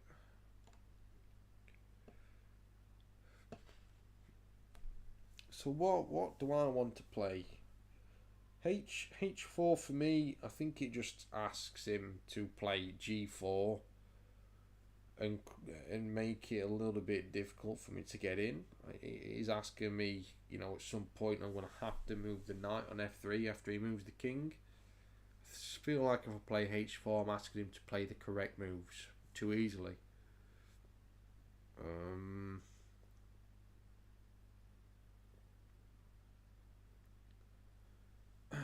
I might be tempted to play A4, asking B to take. B takes A4, and I've got a rook on the A file, creating threats on the A6 pawn. And if he doesn't take, I'm just going to take on B5 if I've got nothing else better to do. And then if he say A takes B5, I've got the open A file for my rook. So maybe that is, if I'm not sure what to do, the only thing for me to do. There's probably something, there will be something better, but you've got to understand I'm not a grandmaster, so maybe just get an open A file for that rook that's just babysitting the A2 pawn. I think that is possibly the only thing to do. I mean, I think he's looking for a way to trap the queen, but I don't think it's there. I mean, it looks like it should be, but if I get uncomfortable, I'll just play H3 and drop the queen back to H2, covering the G2 pawn from the doubled up queen and bishop. He could play F4, I guess. I'll just play queen to G4. Still keeping an eye on the G2 pawn. And keeping the pin on the G5 pawn. Yeah, so I think he's got a timeout here. I don't think he knows what to do here. That's why he probably offered a draw, but whatever move he plays, if it's not creating an immediate threat, just play to open up the queen side a little bit more. I don't think I've got to worry too much in this time when he's got left. I feel like I can just throw the queen away. I mean, next move I might just play queen takes G5, just rub it in. If he makes a move, if he doesn't make a move, then he's a dick. Quite simply, just a dick. Well, he's a dick already because he just spent 5 minutes doing nothing. He's a dick.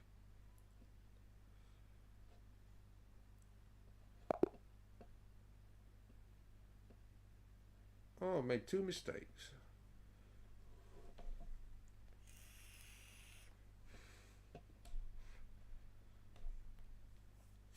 It'd be interesting to know what position that was, if it was better for white, better for black. Oh, it was definitely better for black.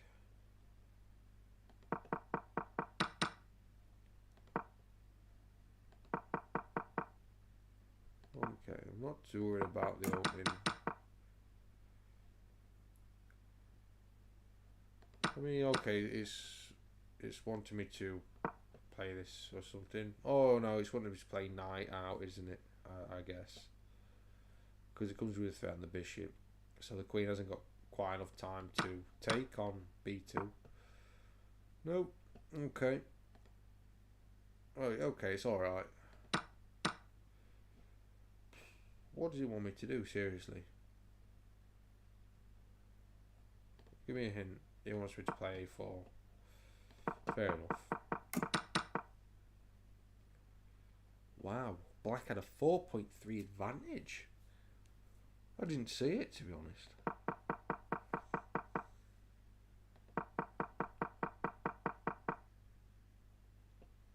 Black was completely winning, and I just didn't see how.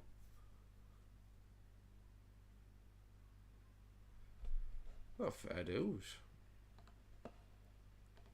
I felt pretty comfortable, to be honest.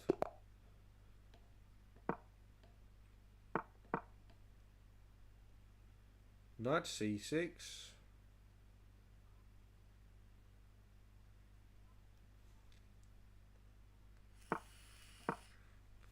We'll go for Sicilian Open. Yeah, we go.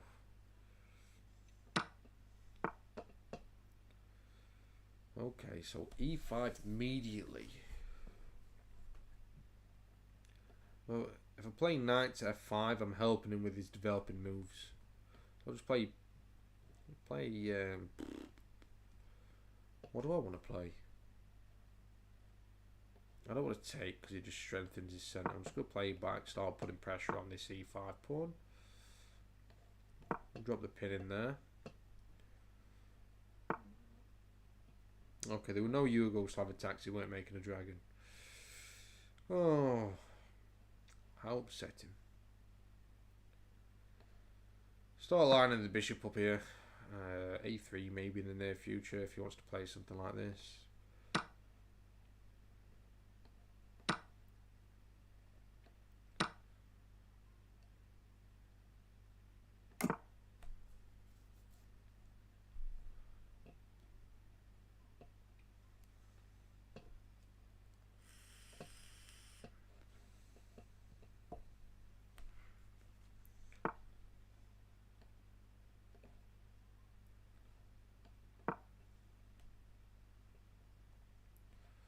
I'm seeing bishop here or pawn here. What knight there? Okay, fair dues. Fair dues. I'm liking, if I'm honest.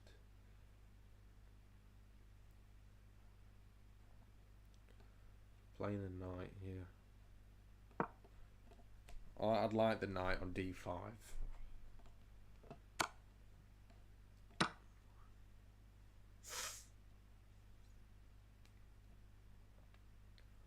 I would like the knight on d5. It's a weapon there, an absolute weapon, and unfortunately there's still a white square bishop to be able to dictate where that could possibly go. What to play? Okay, he's threatening the c2 pawn and the fork, so I'll play to d3. Covering the bishop, sort of attacking the knight. If he castles here, if he just preventing from castling, because if he castles, I can pick this knight up. Okay, now he's really going for that pawn.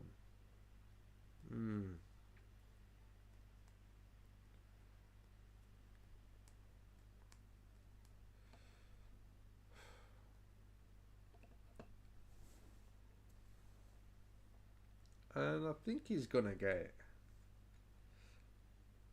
Do I have to accept? Drop the knight. I didn't want to do this, to be honest. I didn't want to have to lose this knight. But it looks as though I don't really have a choice. Bishop takes, queen takes, and I'm still covering the c2 pawn. You can play bishop back. Maybe again if he castles, I can't take the knight now.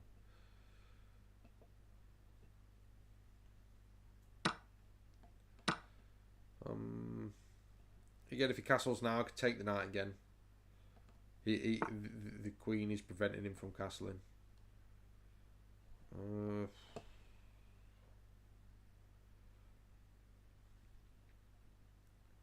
Now, actually, can I play bishop takes?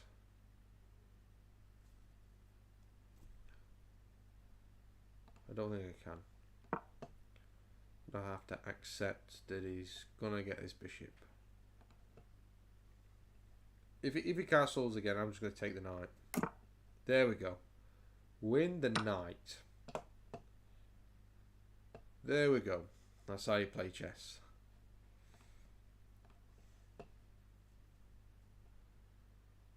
Or if he takes the queen, I get the queen. And I've got a rook on the 7th as well. I've got a lot of pressure on this f7 square. This is good night, black. With as long as I don't make any blunders.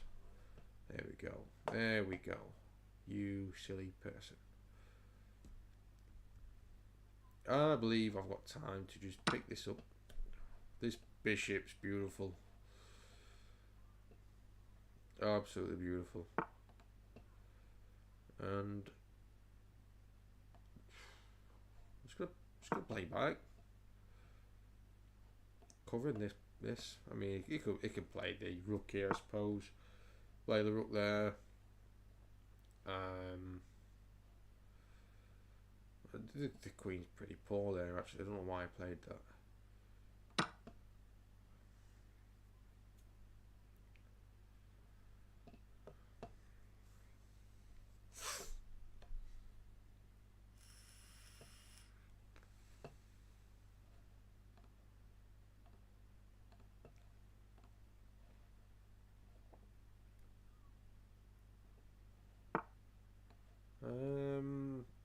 I'm just going to swap off a rook, simplify the game, and give the king a breathing square. No more back rank issues.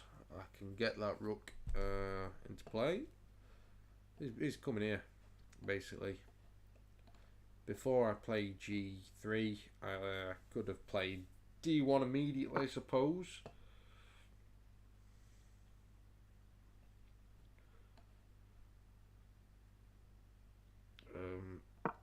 I don't see what this does, to be honest. I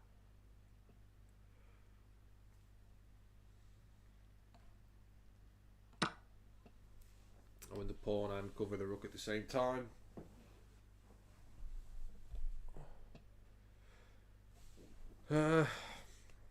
Yeah, so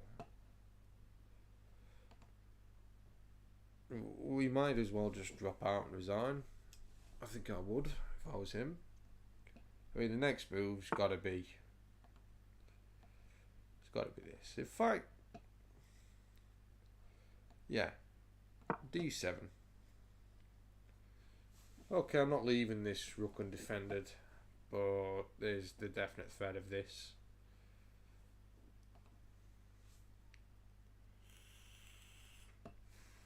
Even the bishop takes.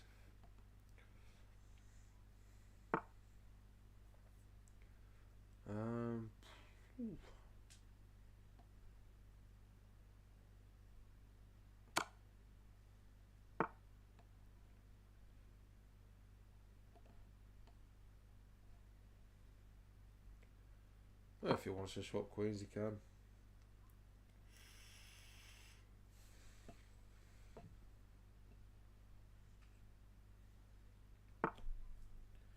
Yeah.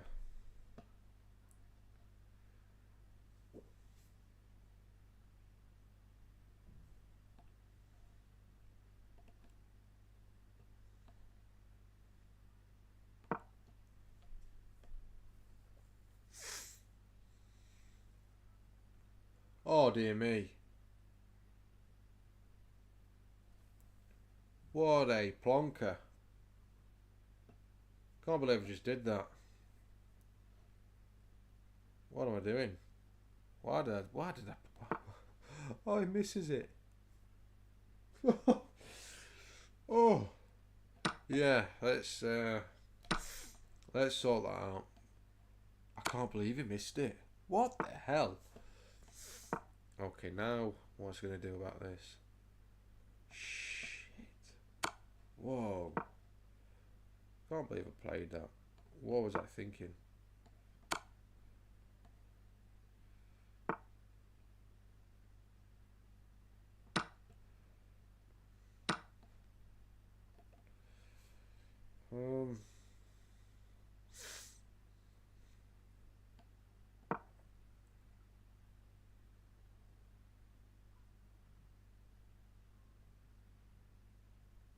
Right, Jake. I'm doing okay. I just made a major blunder, but the guy didn't. The guy didn't. I don't know why he didn't. But let's just say I got very lucky.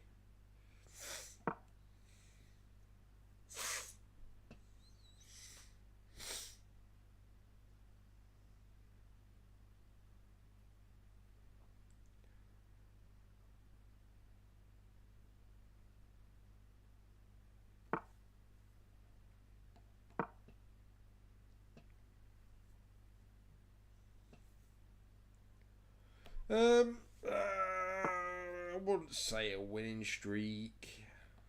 I wouldn't quite say a winning streak, but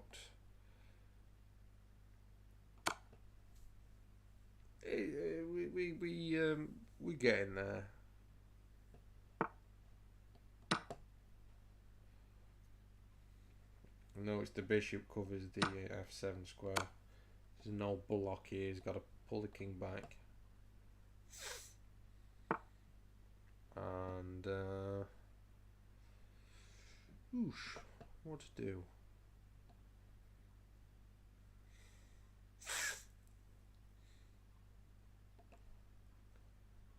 What to do? What to do? What to do?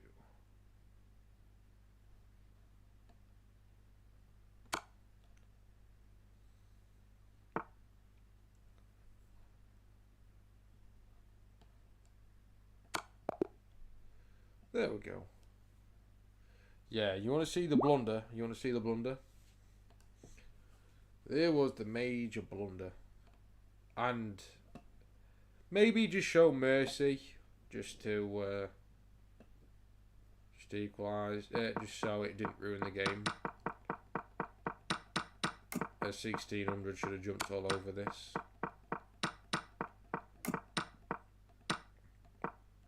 Yeah, just a quick one, Jake. I want to show you real quick. For quite a while, I was waiting for the guy to castle, because once he castled, the king no longer defended the queen. So pick this up. If the pawn took, I could just retake the queen. And I was smashing the guy, absolutely smashing him. And then I played this move.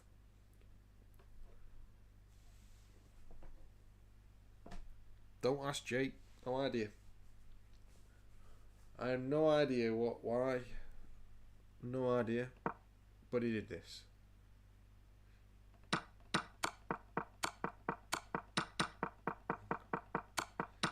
So I hung a queen.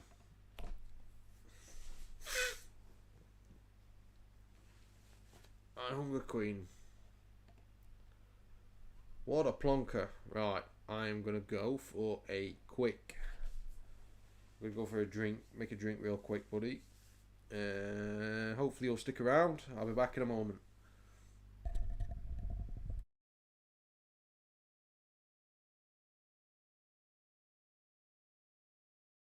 2 minutes, Jake. I'll not. I'm just going to make a quick drink.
Right, Jake Pell. How are you?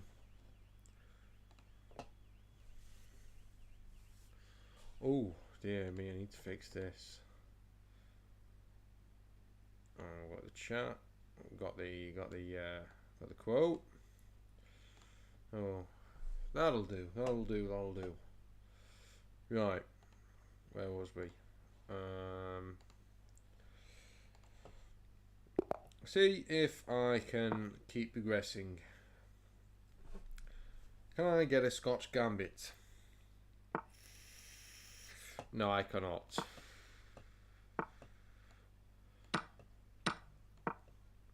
The Panov attack. This looks worthy of exploring. I'm just gonna This is new. Yeah, I think sometimes it does you more good than harm to have a little break. Definitely.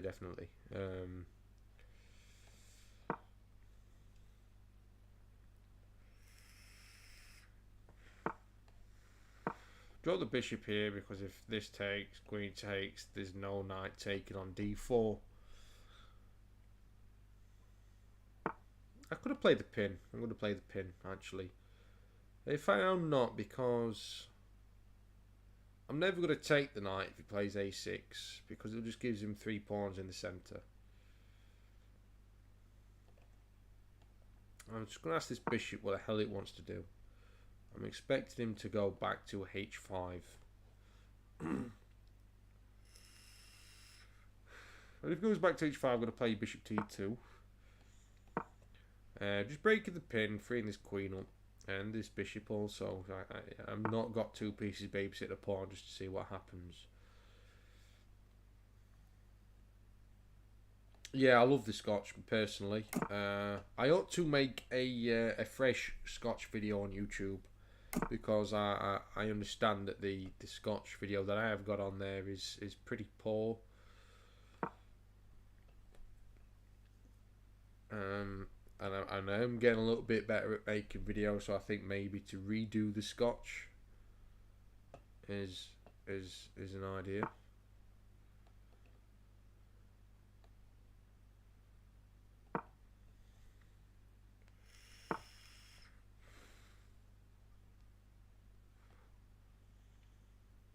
Okay, where's this knight can threat? Okay, I didn't like this move. I think I gave him a guy a little bit too much can't play there. Maybe I need to start to think a little bit more.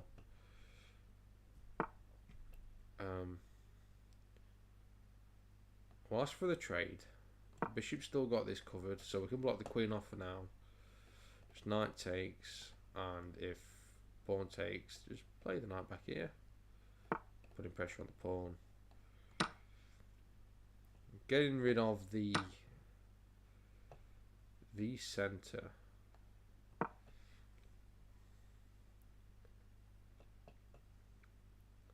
The knight on f6 has always prevented you from getting checkmate. What do you mean if you're playing as black, playing the Caro-Kann?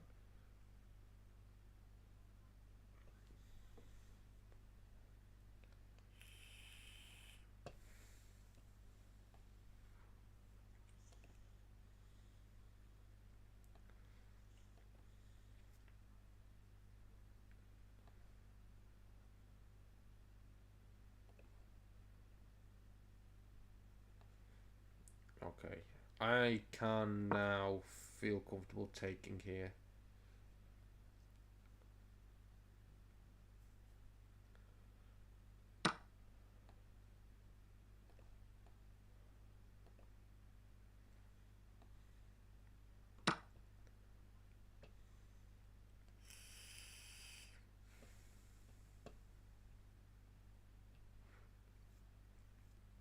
And I'm going to take the knight if I get chance, because I want to play b4, solidifying this pawn.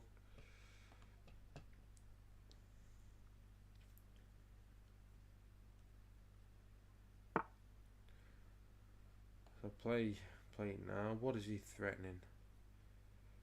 What is that doing? Okay, releases a double attack on the c5 pawn, but we're going to solidify it. And now the queen and bishop are no longer babysit the c-pawn.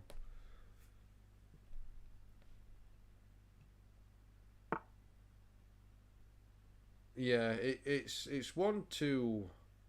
It's a difficult one. It is. It's hard. This one, you can work around it. You can work around it. It's not an easy one to work around. With the knights and f6, but you definitely can work around it. Usually, you want to start targeting the g7 pawn if this knight's here.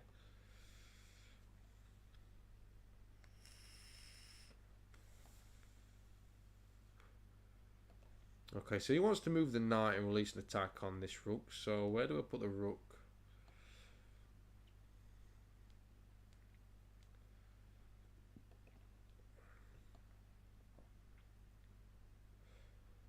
The only thing that's not defended is that pawn there.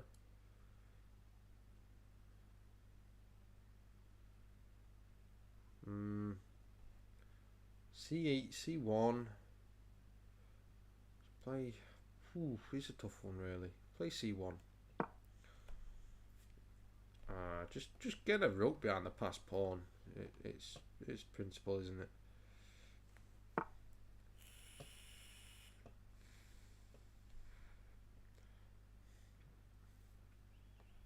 Get rid of that. So we start and push these passed pawns now.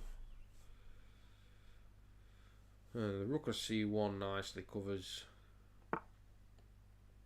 that. So yeah. So we can play c6 next, and the bishop's got this pawn covered, and the rook's got this pawn covered. I wouldn't be surprised if he was to. Okay, he's trying to stop. Okay, so I'm going to bring the knight over to help.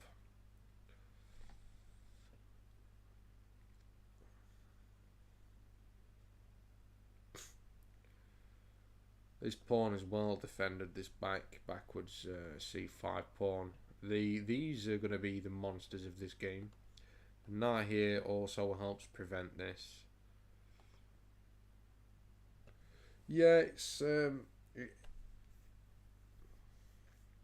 that was why I chose rook to c1 instead of c4, because I thought, well, you can't hit for this one for the time being, and after a couple of pushes we're in this position.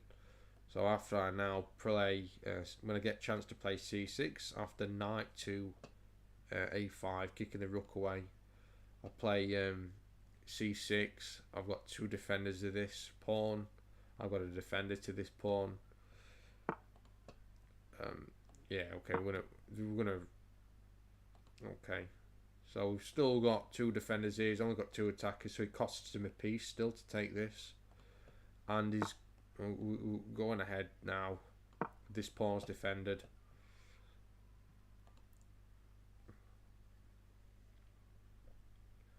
These are absolutely brutal now. This is defended twice. This is defended once. It's just picking which pawn to push next.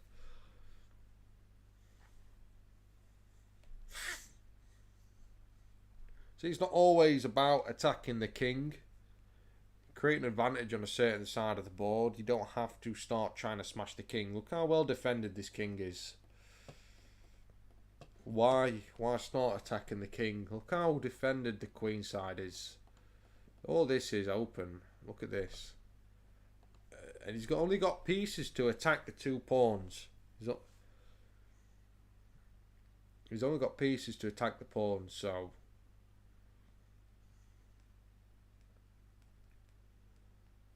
You know...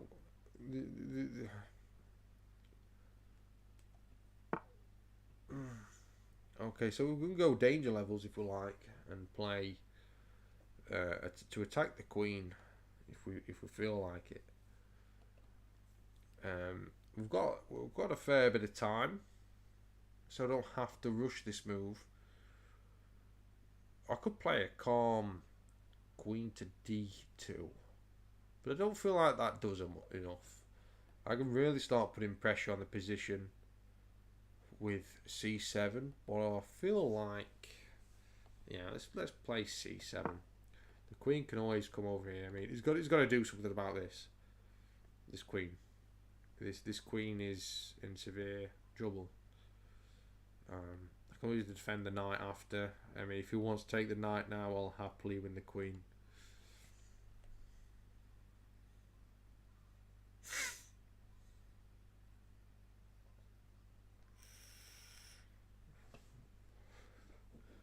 But I can literally shift the attention off of this pawn and just move everything to this pawn quite easily. I mean, the knight's coming here after the queen. See if the queen moves here. Well, even if the queen moves here, the knight's coming here. This is defended. This is hit. Threatening check with as well. Yeah. Again, the rook will have the knight covered here. And I'm literally going to bring the knight here after. He's babysitting now. He's babysitting. I mean, we could see the bishop come here. Possibly. I'll just play the rook to here. Literally. That's.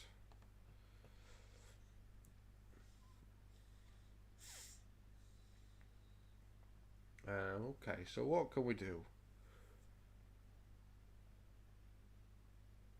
We can literally bring the knight here. Completely shut it off. But actually, if I bring the knight here, he can take this pawn. Because after retaking the pawn, the bishop's got the a6 square covered after retaking. So I can prepare to play c8, and that is brutal.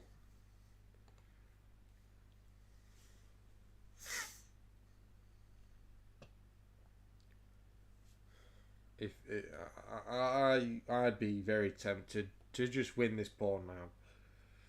It's going to cost a rook, but I believe if I get to play c8, it's going to cost a queen. I really would not let me push again if I was him. I wouldn't allow it.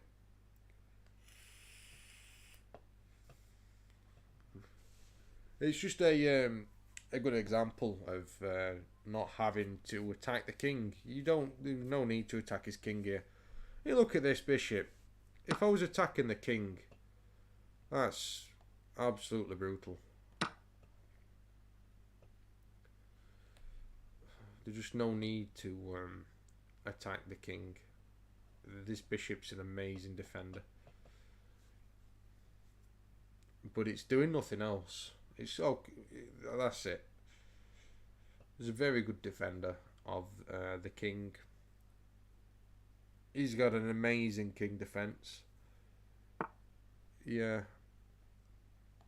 I can even just slot this in now just to be a proper dick.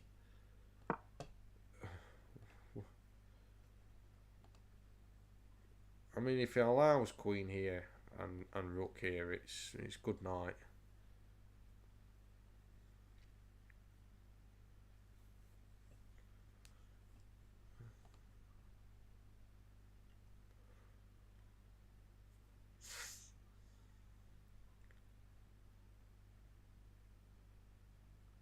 I mean, this bishop's babysitting some pawns, but wow, he can't afford to attack my king. Just gonna stop this. No need to allow it. No need to allow this. He could play here. I'll just play there anyway.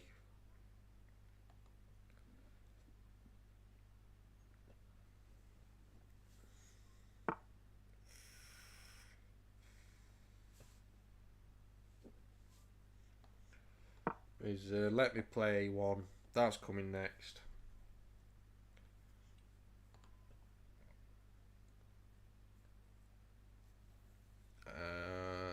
So to be honest, I don't know what he can do. The queen's job to d4 was to stop this from pushing to add this defender. I could bring this one here, ready to play this, and then this.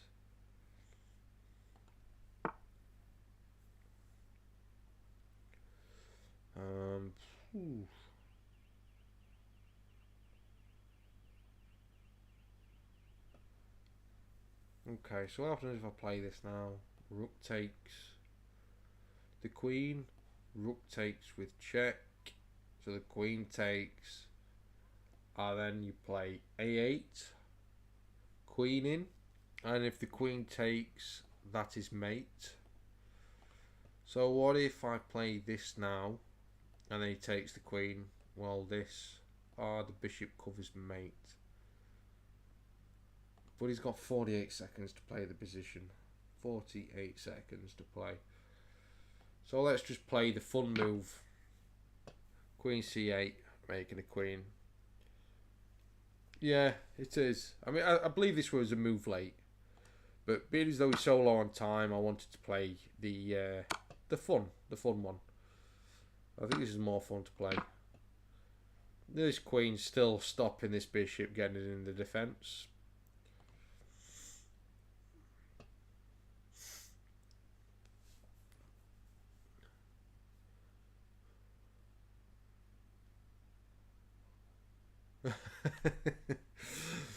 I'd like him to play on. I would.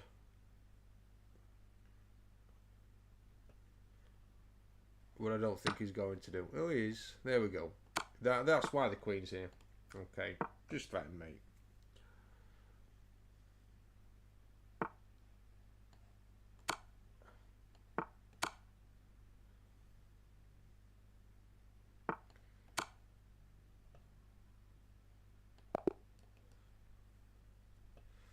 No, it was coming. What can he do here? Block and mate. That was it.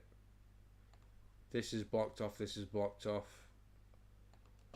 No, was it? That was mate. One more move. It was mate. So have a look at the review.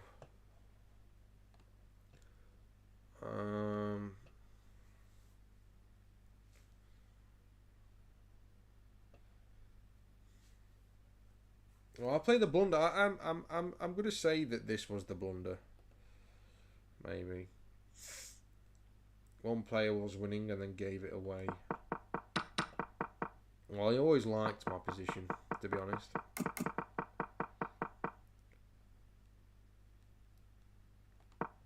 I'm going to learn this opening. This was a new opening. And the way it was played, I believe it just gave me a massive advantage. And if I learn how to play it properly, and I think it's a killer against the Caro Con. I really do.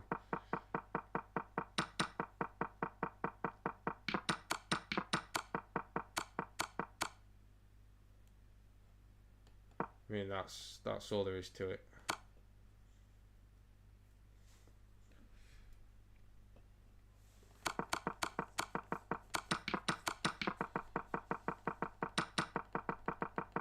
So if you don't mind, Jake, if you got any,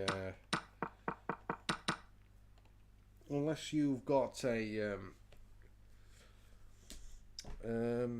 any objections, I'm going to explore this opening if you don't mind, and learn this new idea of, instead of against the Caro Con, instead of knight to f3, play d4 and take on d5, and after he retakes, play c4. I like playing c4 against the Caro Con, but I've been playing it too early. So instead of playing c4 immediately, get d4 in. I think this is going to be good for you as well. What rating are you now, Jake? Are you getting up any? Are you?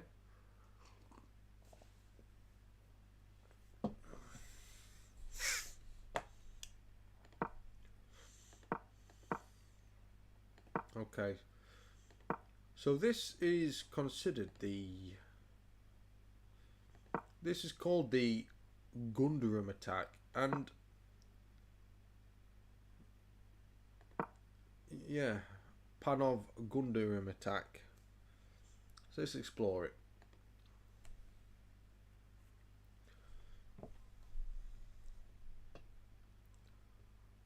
Oh, there is no... Let's have a look at Master Games.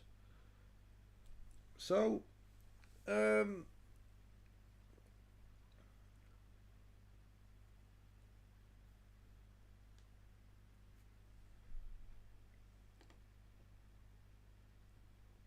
apparently, black always loses. But it's been played...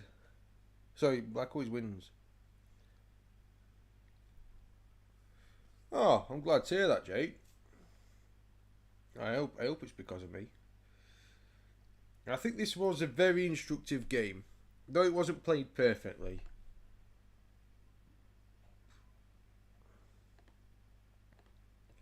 Okay, so it's a 50-50.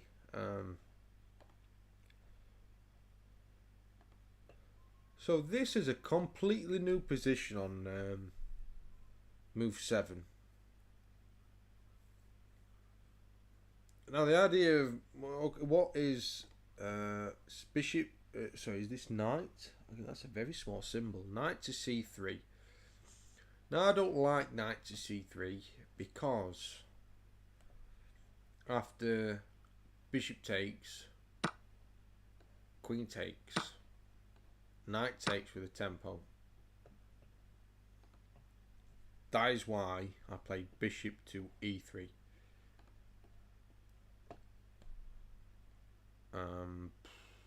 What do you do here is white. You can't even play the check. You can't even play check because the knight just takes. So then you just retake with the knight, and you're still down a pawn.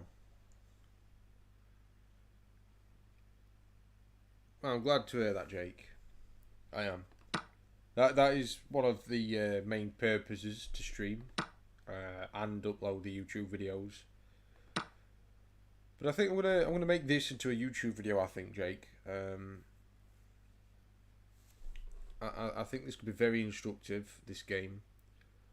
So, what the masters play is knight to c3, and what I play is bishop to e3.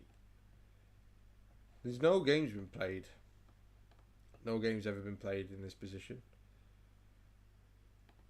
What does Stockfish say?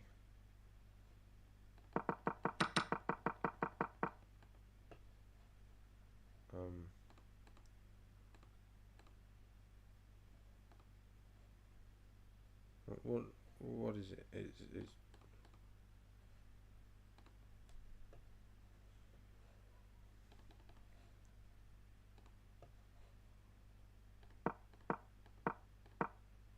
Stockfish says it's okay. It's nothing. It's not bad. It's slightly better for black, I suppose, but I don't think it's easy for black to play. See, he immediately plays e6. Quite a natural move in the Caro-Kann. You get your white square bishop out, and you lock it out, and you sort of black trying to swap it off.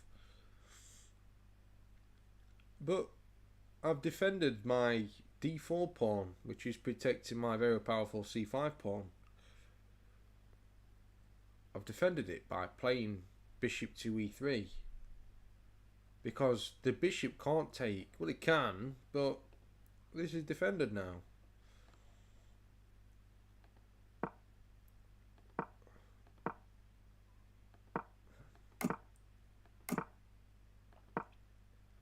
Okay, I agree that was a slight inaccuracy because I gave him some count player. This gave my opponent some decent attacks at me here.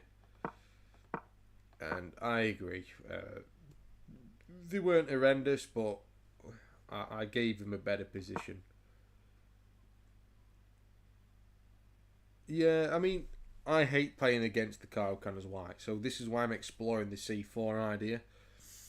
And this is the best variation of the Kaioken I've actually been in. It's the first time I've played this. It just came up, I was just checking it out in this Gundam attack. Never heard of it. The Panov Gundam attack against the Kaioken. And it just came from the C4 idea I had. But instead of playing C4 immediately, I played D4 before the knight, and then the knight, and then C4. You can see. So if we want to go over this again, E4 the Kaioken, and play D4 first. So I accept the exchange, and then play C4, knight to F6, and then C5, knight to C6, knight to F3 now defending this. And the reason why I plays the bishop here is to try and remove the defender, so that's why I played the bishop here, to add a defender should this defender get killed.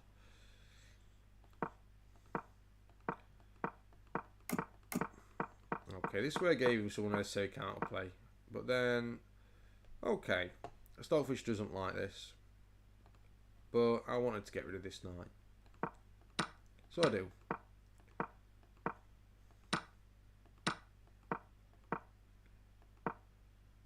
See, Stockfish calls B4 a mistake, but they turned out to be absolute killers. And it doesn't even like rook to C1.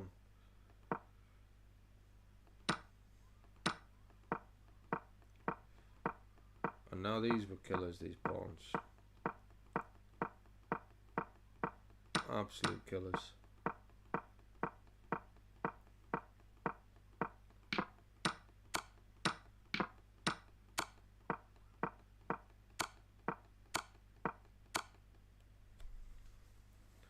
Yeah, it's. I think we.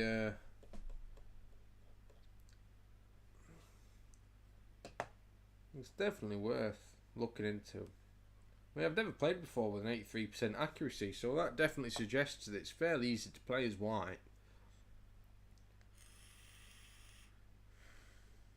Fairly easy to play as white.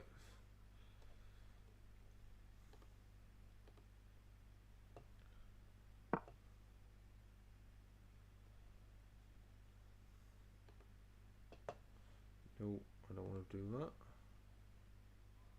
I just want to analyze this again. Okay, we'll keep the lines on this time. So there we are. See what Stockfish says to play.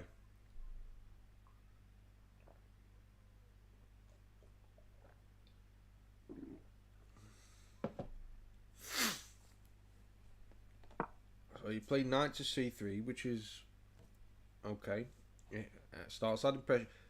I think Black's target is to get rid of this D4 pawn, so he removes the defender of the C5 pawn. It makes sense. So White adds a defender. Black tries to get rid of it.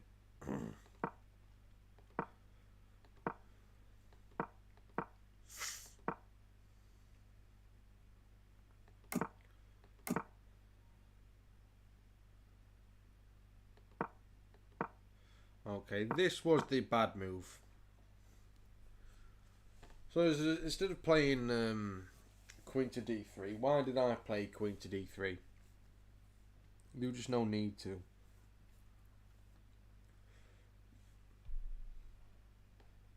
I could have just played the knight out. If I would have Stockfish say, play B4 now. Well, why? Why would you play B4 now?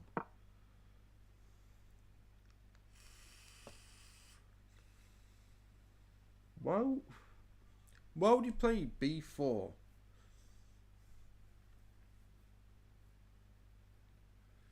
Alright, Jake. Thank you for dropping in, buddy. I'll hopefully see you again shortly. I've enjoyed the chat, mate. How do you play B4? Let's go back in the Explorer. Back.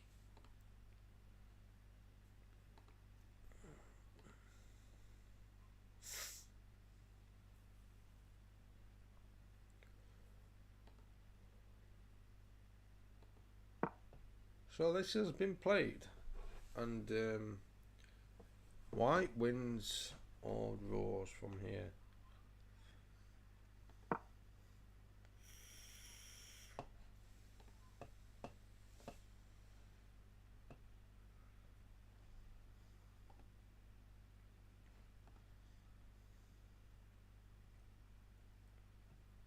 More from 2,000 players.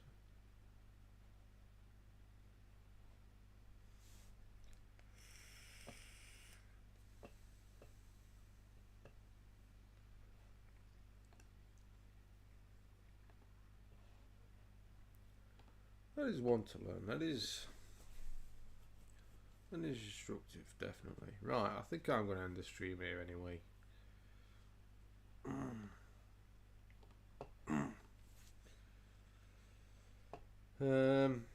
So if there's anyone watching, whoever's watching, thank you, and hopefully I found streaming tomorrow. See you tomorrow. Oh, he's in the chat anyway. Kudo. Oh, Kudo. I'll go in and you've... How long have you been in the chat, Kudo? Are you still there?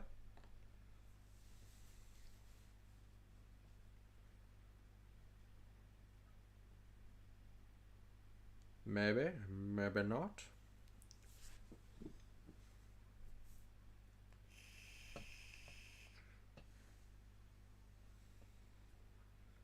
Alright, well I'm going to shoot anyway.